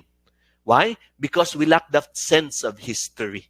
Hindi natin binabalikan yung mga bagay-bagay na dapat balikan para makunan natin ng lessons. Kaya yung ating problema, ulit-ulit. Hindi siya bago. No? Ang tanong kasi, kung ito yung ating kasaysayan, ano ang ating ginawa? Second, sabi ni Dr. Corpus, our failure in our appreciation of math and sciences. Nakakalungkot, no? Ang ating status, for example, in the international exam on math and sciences. Kulelat na kulelat tayo sa Pilipinas. How do you develop innovative ideas? How do you leapfrog to 4.0 when in the very basic education at the elementary level, no, ay napakababa na ng ating achievement doon sa math and sciences. Sinasabi po natin bilang mga scientists, social scientists, or natural scientists, sinasabi natin nandyan ang matematika at siyensya para i-discovery natin ang mga bagay-bagay at gamitin yung discovery na yan para sa kaunlaran natin. Even in the way we craft our policy, there is little science. No? Having been in Congress for 2 terms, I could tell you many of the policies we're making in Congress are devoid of data that we considered scientific from our different disciplines. Kaya sumasayad yung ating maraming polisiya kasi hindi naaaral ng mabuti, or the other one tayo sa academic community, in the scientific community, ay hindi naging bahagi ng malaking diskurso para itulak na gamitin yung siyensya sa pagbubuo ng maraming polisiya natin. Maraming polisiya po natin ay binubuo base lamang sa convenience ng interest in power at hindi base sa mga solidong datos natin. Meron tayong plano. No? Hindi tayo nawawala ng plano. Balikan nyo lahat ng mga plano. May medium-term development plans tayo in the past. Meron tayong Philippine development plans that we would like to become a middle society by 2040. Napakaganda po ng mga plano na yan. Ang tanong, in public policy, sinasabi po namin palagi, may pera ba yan? Dahil in public administration, nothing happens without money. Let's admit that one. You might have bright ideas, but you need money. Hindi ito kagaya ng relihiyon. Sa relihiyon, may paniniwala ka lang, okay na yan. Gagalaw na ang mga tao. Sa gobyerno, pag walang pera, walang nangyayari, or kung may pera, kaya ba nating i-absorb ang pera na yan? Halimbawa, sa nakaraang administrasyon ni Pinoy, nakita po natin na maraming pera ang gobyerno, pero yung absorptive capacity na mga agencies natin in government to implement projects ay napakababa. No? Sa isang study ni Toby Munsod, for example, the average absorptive capacity of government agencies to implement projects based on their national budget, at least in the 6 years of the Aquino administration, was only 80%. No? So, ang tanong, anong nangyari noong 20? Kahit ito may pera ka na, hindi natin nagagawa yung gusto nating gawin. Ano? Next, ito ay mga reflection na lamang yung sa global innovation natin. Nag-i-improve naman po tayo from 100 to 50. 50th place na tayo. Pero pag tiningnan ho natin gaano yung gap natin doon sa 49 or doon sa number 1, ang layo-layo po ng diferensya pa natin. Nakakalungkot. At ito ay reflection in the development of science and technology in this country, for example. Sabi ng World Bank in their paper in 2010, government should be a gardener of fire. Parang sa agriculture ito, no? So, inirefer na para itong agriculture na dapat yung gobyerno ay nag-prepare ng ground. Prepare natin yung ating human resource. Ang tanong, nagagawa ba natin yan? Kung yung basic education natin na performance ng mga bata in science and mathematics ay napakakulelat natin, what do we expect for this generation. May ongoing study po on science and mathematics na ginagawa ang UP Mascom, na bahagi ako ng research na yan, na tinatanong doon sa mga teacher at mga bata, no, na research. Ano ba talaga ang problema nila sa science and mathematics? No? Kasi kung gusto nating i-improve yan, kailangan nating tingnan paano ba natin tinuturo yan at ano yung curriculum na ginagamit natin at kung may mga gamit ba tayo para dyan. Then second, sinabi, we have to fertilize the soil. It means to say we have to invest in research and development. I think our universities are ready to do research and development, but the only problem, we don't have resources for that. Pag tiningnan nyo yung budget ng mga SUCs natin or research and development in government agencies in general, napakababa po ito base doon sa gusto nating abutin. No? Then we have to provide financial support for innovation. No? Ito ay kailangan natin ng bigger resources, lalo na yung pag-develop ng mga technology na kailangan mo ng pera. Pero pag tiningnan mo ngayon, halimbawa, gaano karami yung Fab Lab natin sa Pilipinas? No? Yung fabrication laboratory natin, iilan lang ho yan at kapos pa ng pera at ng resources para talaga ma-develop, no, yung idea ng ating mga kabataan, ng ating mga mamamayan. I remember when I was in Japan and there was this Japanese who went to the moon, no, went to space. I do not know if you were there. I was in scholarship in Japan starting 1994. Pagdating ng Japanese scientist na yun, alam niyo anong ginawa ng gobyerno para ipamit sa kanya at kausap niya? In-arrange ng gobyerno all throughout Japan na makausap niya mga elementary students rather than politicians and bureaucrats. And the rationalization of Japanese government. The purpose of bringing this guy to different schools is to inspire the imagination of our young students. In the Philippines, many of our students will not be able to graduate school or become old without seeing a scientist in their school that will inspire them for science and technology, halimbawa. So malaking problema natin dyan. No? Then lastly, we have to remove the weeds and the pests. No? Yung regulatory environment natin ay kailangan nating ayusin kasi may mga oligopoly tayo, yung institutional or competitive obstacles natin na marami sa innovations. No? And I think our colleagues later that will be talking, mas kilala ninyo ito, lalo na sa agriculture, ano yung challenges niya. No? In fact, I was Vice President of Science and Technology Advisory Committee of Japan when I was there. And we're talking with our scientists. At sabi nung Imbalik Scientist program ng DOST, sabi nila, paano ka magbabalik scientist sa Pilipinas, Mayong? Ito yung inaral mo, ito yung technology. Pagdating mo sa Pilipinas, wala kayong basic na technology man lang na magamit sa laboratory para magturo at mag-share ng knowledge. Oo, kaya nagka-problema yung ating Balik Scientist program na yan. So, what is our development trajectory? Where are we going? No? Definitely, what is certain in the Philippines, we are urbanizing, but we are not getting smarter. No? More and more people are moving to the urban centers because of problem of opportunities in the rural area. May insurgency ka pa, mahirap ang buhay ng maraming kababayan, and therefore gusto nilang makipagsamantala and to fight in the urban centers. Therefore, our urban centers is basically expanding. Our rural areas are being left, but at the same time, it's not getting smarter, probably on crimes only, but on other services ay hindi. One reality, we are getting urbanized and we are expanding it. No? Kaya kikita ninyo sa mga rural area, nagsisimula na yung mga suburban development, no? The creeping housing projects going on in many rural agricultural areas we have in the country. Second, Philippine agriculture today in general, if you go down to farms, no, I've been around in different places in the country, looks like a carabao that is becoming slow. It's aging and it's malnourished figuratively and in reality.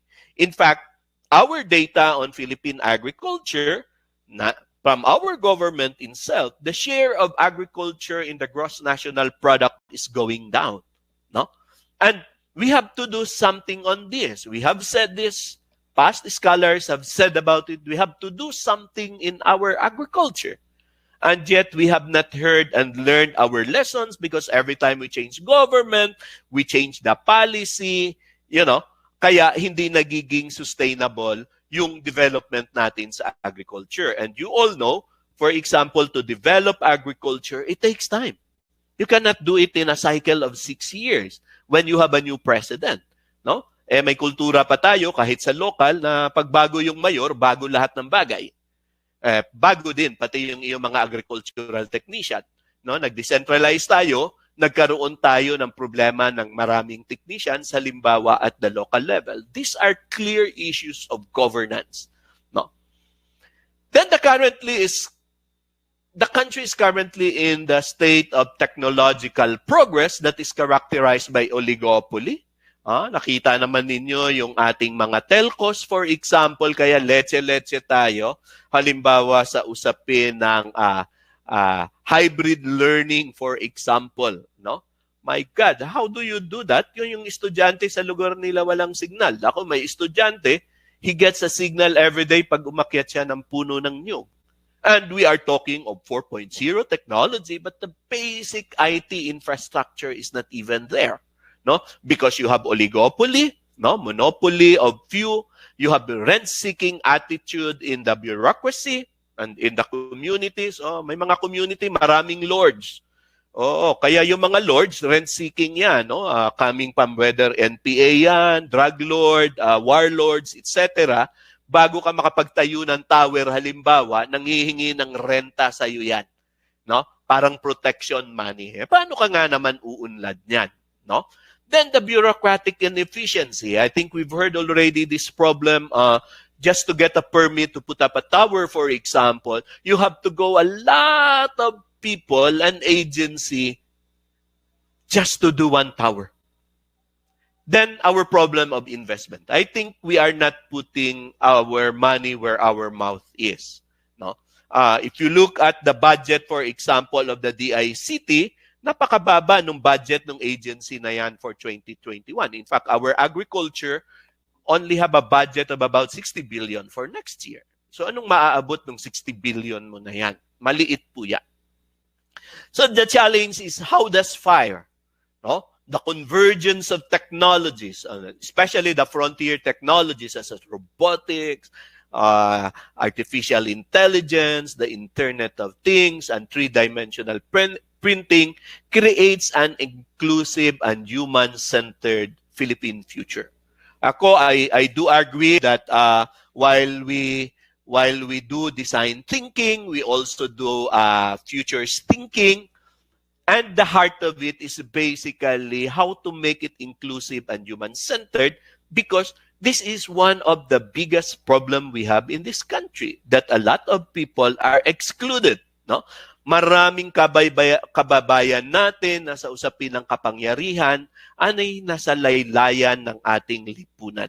No? In the margins of our society. I'm not sure the generation of our audience, but to me, as grade 1 when martial law was declared, yung writing ho namin ng writing team sa school ay literally gumagawa ka ng margin. No? Pinupilo mo yung margin, yung side, na you should not get out of that. But in our society today, there are more people in the margins than in the center. And that's really a big problem. That's why whatever we'd like to do, it's always think, paano makikinabang ang mas nakakaraming Pilipino para dito? And in public administration, I really love this framework. There is what we would like to do. There is the fire. But to do the fire, you have the convergence of two things. One, we need to have ideas. Ideas that inspires us. Ideas that provide solutions to our problem. But it's not enough to have ideas. I think maraming idea na tayong na-produce. Ang problema, hindi natin na-popularize yung idea na yan because you need energy. You need the public opinion, public acceptance. advance a bit, you need champions to carry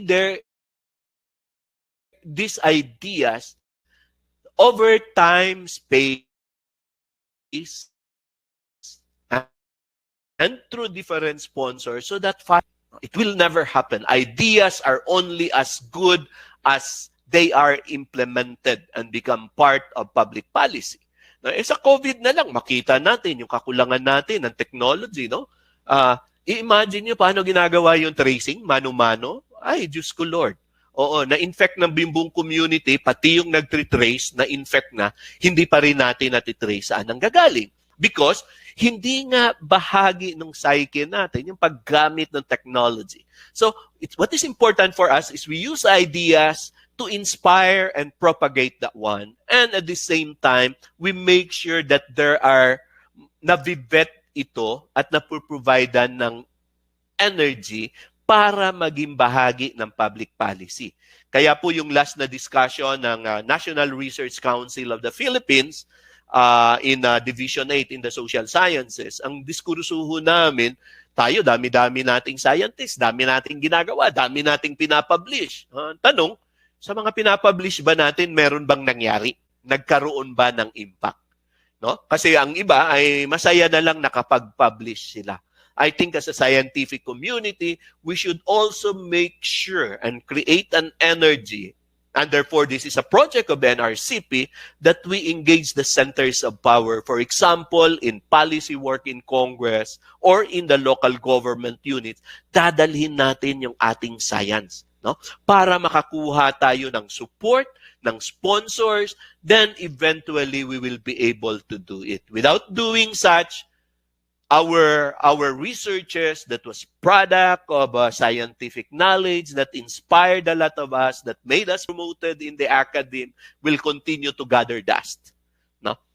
In fact, bahagi ng aming diskusyon, paano natin ipapopularize halimbawa yung mga produkto ng research natin? No? Kasi obviously, marami kababayan natin ay hindi naman nakaka-avail ng Scopus.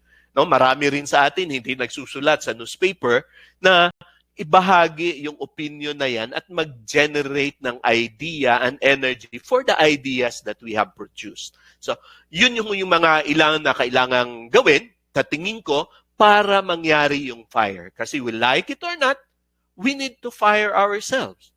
Naiiwan na tayo masyado. I think wala namang nagsasabi na ayaw natin na mag-fire. Ang tanong lang ng marami, paano natin aabutin yan where we are now and to that particular stage that we would like to do. It requires ideas, but it requires energy as well. No? Over time, there should be a right timing. Sabi ko, practically, pag palapit yung eleksyon, maghahain ka ng idea para maging bahagi ng political agenda. No? Kung sino man yung tatakbo halimbawa in 2022, yung presidente, dapat i-engage natin. Ano bang plano at agenda nyo malinaw sa agrikultura? No? Kasi nagiging popularity contest na lang din yung election natin. Then, after the election ay magsalang tayo ng mga konkretong proposal, whether in the executive branch of government or in the legislative branch of government and in the people's organizations and communities as well. Hindi pwede na maiwan yung mga magsasaka na para lang silang recipient lang. Kailangan bahagi sila sa pag-nurture ng idea at bahagi sila sa pag-provide halimbawa ng energy para mangyari yung idea na yan. I'm sure many of you have done your exposures and family exchange, for example, in Japan. And this is how you go in the rural area in Japan. You know, how powerful the local farmers, for example, in shaping public policy. In our case, ay medyo malayo-layo pa tayo on that particular thing. Yun lang siguro muna ang isi-share ko. Alam ko, nag-generate na ng maraming tanong sa ating mga kasama dahil ang usapin naman ay i-encourage tayo na mag-post ng mas maraming tanong. No? In sociology ho kasi, ang aming disiplina, hindi lang kami nakukontento doon sa ano yung ating nakikita that appears before our senses that we could feel, we could measure, we could taste. But rather, we go beyond what we see. and look it from the perspective of people. What are the meaning of these things? For many of our farmers down the line, 4.0 does not exist in their imagination. It has no meaning for many of them. Probably in the corporate agricultural world, yes. But for the lowly farmers and fisher folks natin, hindi naaabot ng kanilang consciousness yan at kailangan nating ipasok yan. No? Yung mga konsepto na yan ay mahalaga para mag-inspire ng bagong ideas at mag-create ng maraming technology. Ano ang benchmark at basihan ho natin? Simple lang, no? That it should be an inclusive growth. Na iwan na ho tayo sa agrikultura, malaking bahagi. Ako po ay nag-oversight ng ating negotiators during the WTO negotiations. So I traveled a lot during that time from Hong Kong negotiations, Hong Kong round, trying to defend our agriculture. Because hindi dahil maraming kababayan natin na nakarely sa agrikultura, kundi yung ibang area kasi ay napapasukin natin from manufacturing to services, ay malayo yung aabutin natin at mag-create yan ng malinaw na divide sa ating mga kababayan. No? But in agriculture, when you move agriculture, which I very much believe, when you move agriculture, then you create a new generation of people that will be going into what we call a middle-class society. Pero pag hindi natin inatenan yung agriculture, then we marginalize a big number of Filipinos. Sa job and employment lang, more than 10 million Filipinos are into agriculture. So, napakahalaga niya, pero in terms of public policy, in terms of money invested to this sector, tingin ko ay masyadong napakababa ng ating investment. And it's where a challenge for us from the scientific community, how we bring in the needed energy to bring 4.0 in our society. Maraming salamat po at magandang umaga sa inyong lahat.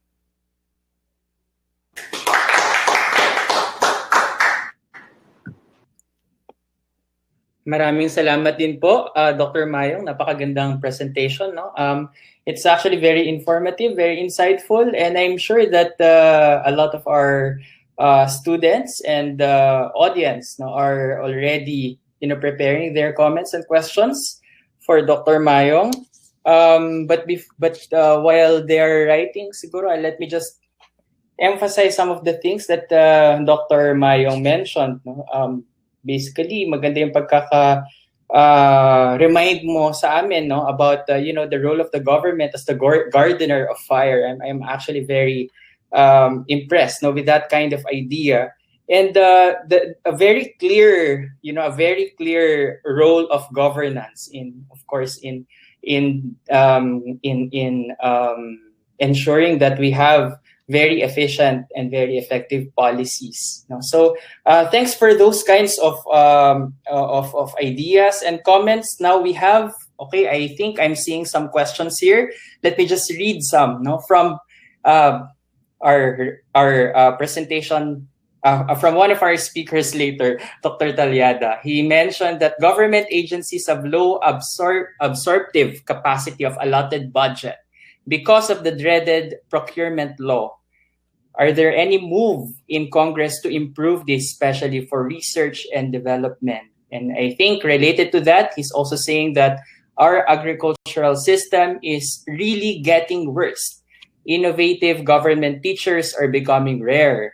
Ganon din ang students. How can we get out of this dilemma? Do you have any reaction, Sir Mayong? Yes, maraming salamat po doon sa tanong. Talagang napakahirap nung issue ng absorptive capacity. Pero in the final analysis po, ang lumalabas sa mga studies, yung usapin ng absorptive capacity ay kakulangan ng kakayahan ng mga ahensya na mag-develop ng plans and programs and to carry yung monitoring and evaluation.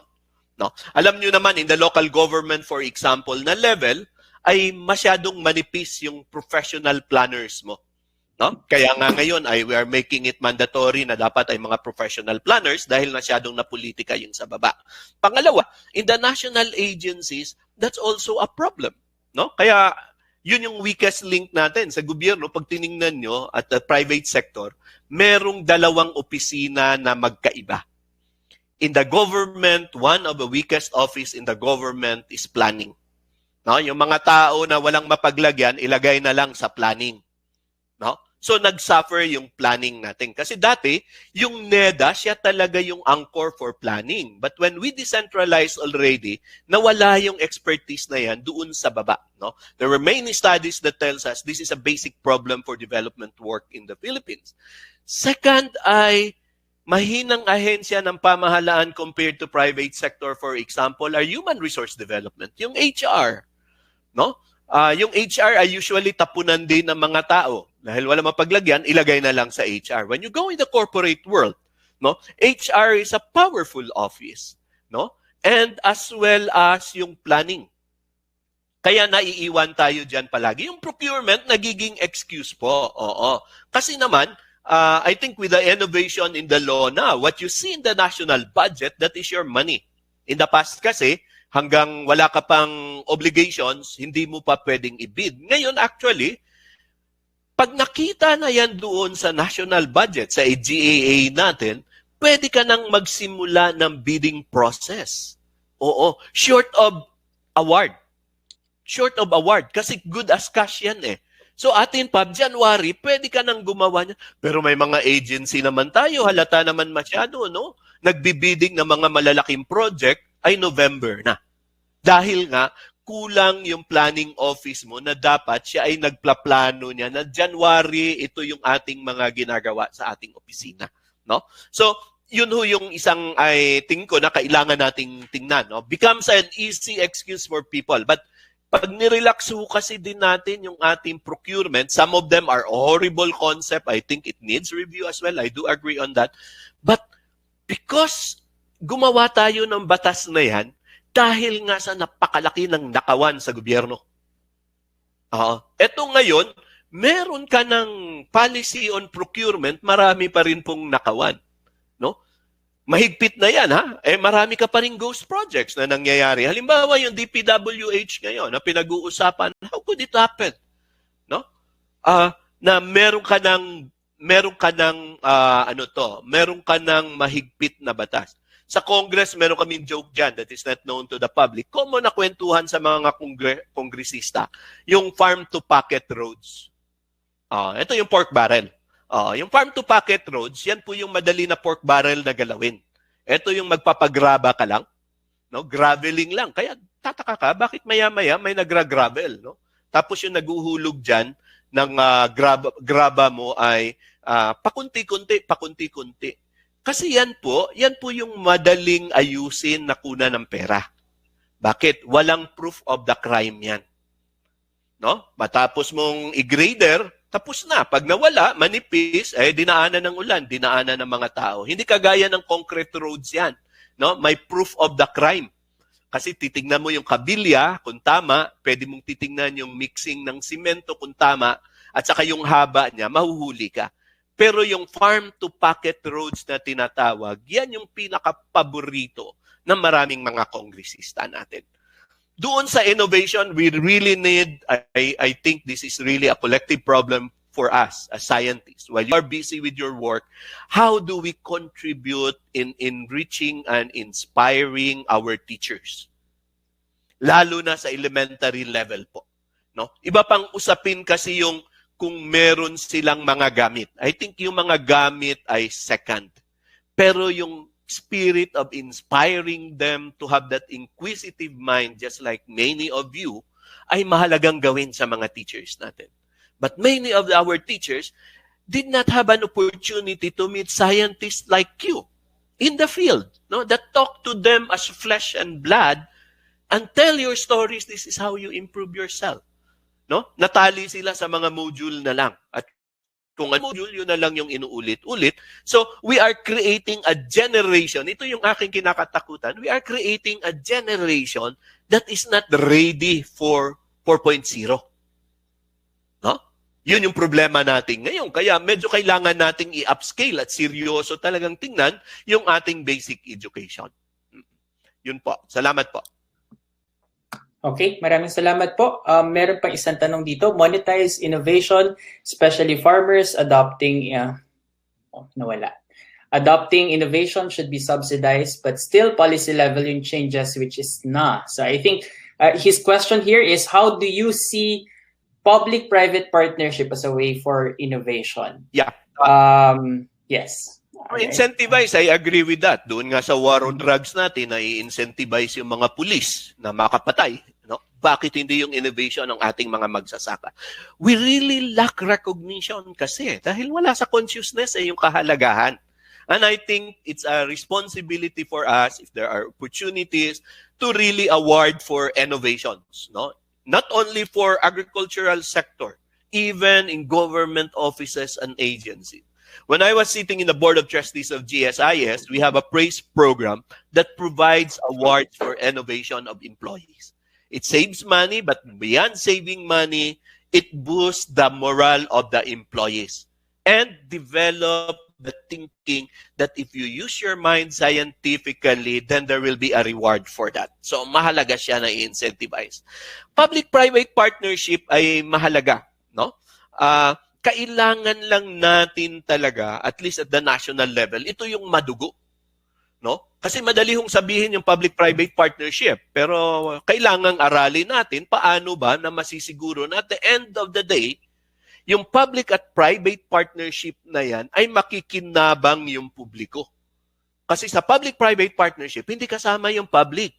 Kaya palagi tayong naiisahan, no, doon sa partnership na yan. Halimbawa, yung MRT, LRT natin, I think it's the MRT that is a public-private partnership now, yung operation, we are highly subsidizing it kasi bahagi ng partnership ay guaranteed yung income nila. No?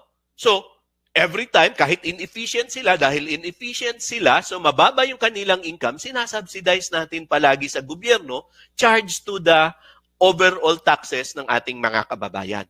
So, agree naman ako dyan, kailangan lang nating tingnan, una ay paano bahagi yung interest na yan, yung interest ng ating publiko. ISLEX, INLEX, itong mga ito ay nagkakaroon ng mga problema ngayon. These are public and private partnership, no, na mga usapin. At tingin ko sa agrikultura ay dapat i-develop siya kasi maraming specific venue, no, from research to technology infusion and etc. na pwedeng gawin. No? Pero basic pa rin, hindi ho tayo talaga kapos ng pera sa Pilipinas. Oo, mali lang ho talaga yung prioridad natin ng pera, lalo na doon sa science and technology and in the development of our agricultural sector. Salamat po. Alright. Isa pong tanong dito from Jess Alvarino. Hello, Dr. Mayo. What can you recommend as a former congressman to the present lawmakers to encourage more youth to venture in agriculture? And also, how will you encourage the current scientists to focus more on ensuring the adoption of their research outputs than focusing on publications? Yeah, thank you very much. Three things, no? Una ay encourage yung mga youth to go on agriculture. Talagang pahirapan ito. Kasi nakita ng mga bata, mahirap yung kalagayan ng kanilang mga magulang, no? In fact, we are offering, kami mismo, yung aming university, nag-o-offer kami ng scholarship para lumaki yung intake for fisheries and agriculture. Pero, kukunti lang yung pumupunta ng basic na agriculture program. Ngayon, lumaki yung aming agriculture dahil sa agricultural engineering na course. Diba? Kasi engineer sila more than agriculturist. Pero yung basic kasi, animal husbandry and etc., agronomy, wala masyadong nag-i-intake ng mga kabataan natin doon. No? Ito yung big na hamon din, I think, of looking agriculture. Kasi masyado nating in-specialize na nag-develop ng silos mentality. No? I think rather than making a program in education to encourage our young na naka-integrate siya. No? And of course, ako ay go back pa rin, ang kailangan ho talaga yung inspiration yan ay magawa natin at ma-challenge doon sa basic education. No? Yung pangalawa, sorry, ano na nga yung pangalawang tanong? How to encourage the current scientists to focus on adoption of their research outputs than focusing on publication. Okay, I get it. Yung sa scientist po, I think, alam ko naman yung drive ninyo ay really to develop technologies and etc. Ang kailangan, paano natin minamarket ito sa mga policy makers natin? Kaya nga, marami sa atin nag-react. Sabi ni Cynthia Villar, no? Senator Villar, dami-dami yung ginagawang research. No? Pero hindi kasi na ma-mainstream natin yung mga magagandang research. No? Kaya nga ako doon sa NRCP, nung nagsalita ako last week, sabi ko, let us organize a session, meaningful session on technologies that we have developed doon mismo sa kongreso natin. No? At we should know whom to invite. Sabi ko, coming from Congress, hindi ako mag-worry kung hindi umattend yung congressman. Pero yung kanyang policy officer at kanyang chief of staff, pag umupo yan, one step ahead ka na. Kasi yun naman yung mga powerful talaga dyan, yung mga committee secretaries na dapat na ini-engage natin. Ang dalawa ay, paano natin, kailangan nating isipin po, paano natin ipapaabot sa mas malawak na audience yung mga outputs ng ating mga researches. Kasi pag nag-Scopus ka na, yung access sa Scopus, karamihan yan, may bayad na yung access niyan, di ba? Oo. Pero, ang obligasyon natin, while we need this obligation to be published, no? Because it's part of our life, it's part of our promotion. On the other hand, walang nagbabasa sa policymakers natin yan. Anong binabasa ng policymakers po natin? Every day, ang kongresista ay nagbabasa ng newspaper. Kasi gusto niyo makita anong nangyayari sa bansa. Ilan sa atin ang nagsusulat para sa newspaper? Minsan, ang tingin pa nga natin, marang nakapakababa naman ng newspaper na nagsusulat tayo. Di ba? At saka walang incentive. Kaya sa NRCP, pinag-usapan namin, hindi. Pag nakapag-publish ka, hindi ho madali mag-publish ng newspaper, ha? Oo. It goes editorial and everything.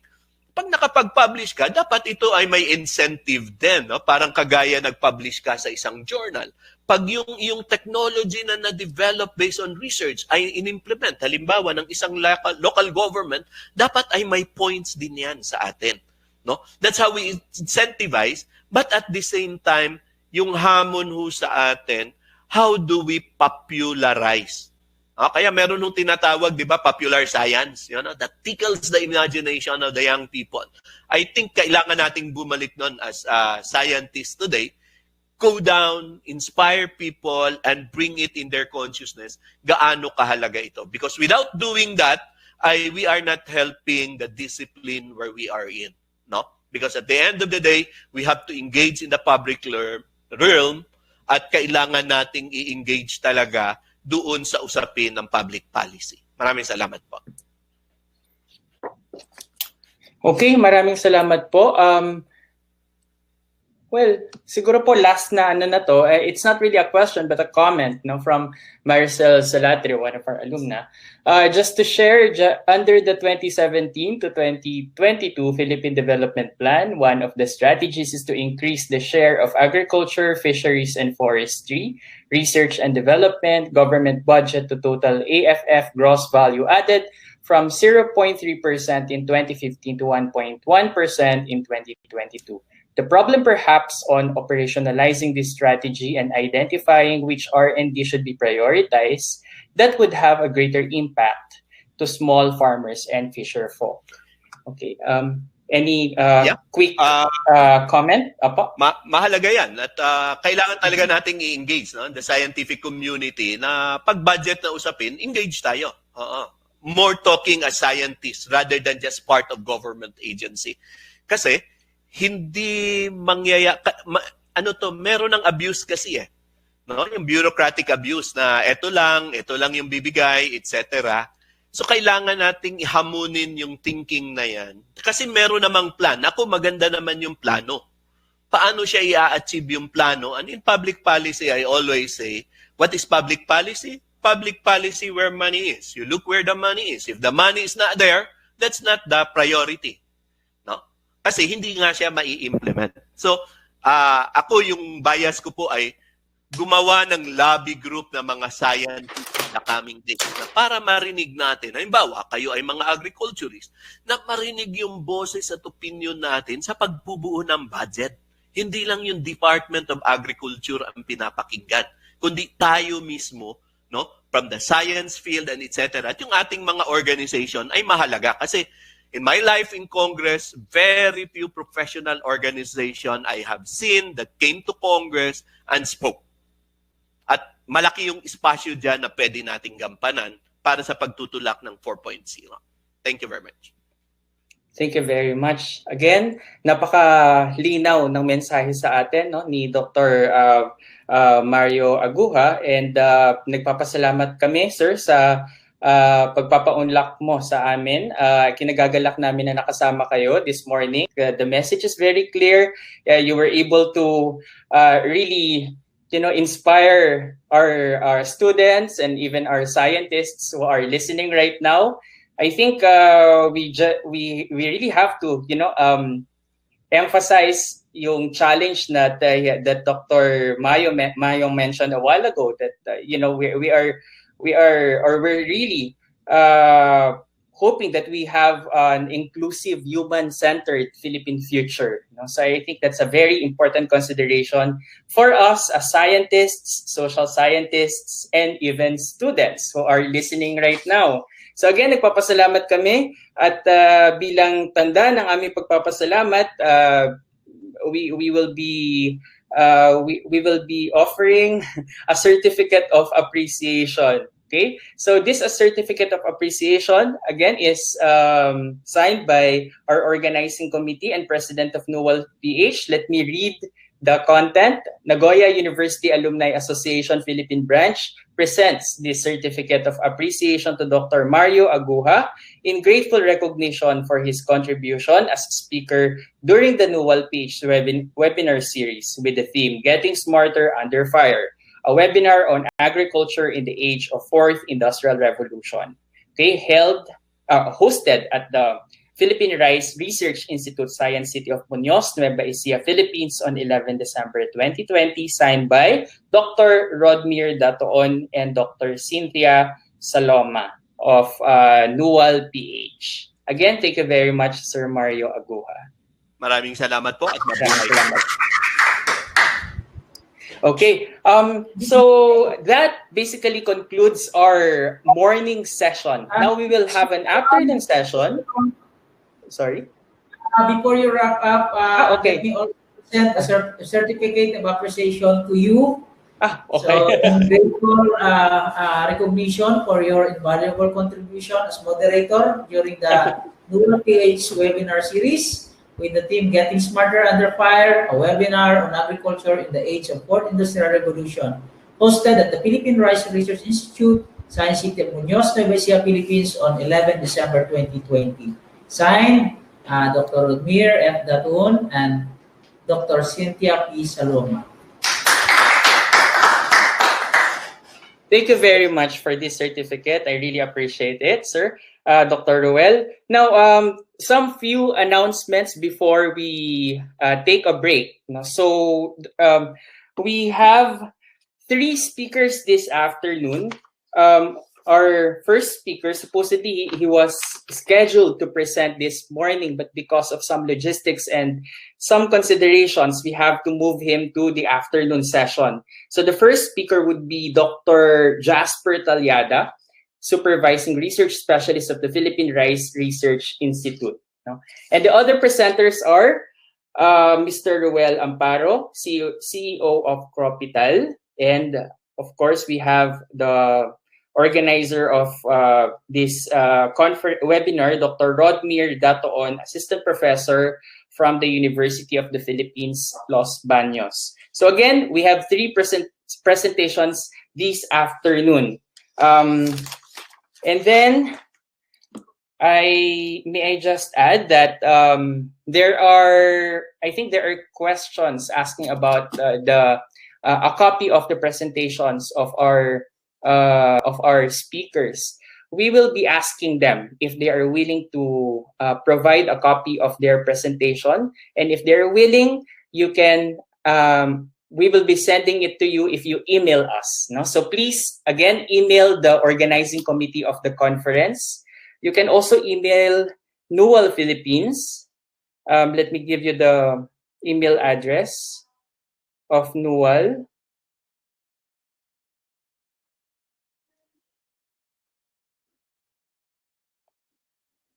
Okay.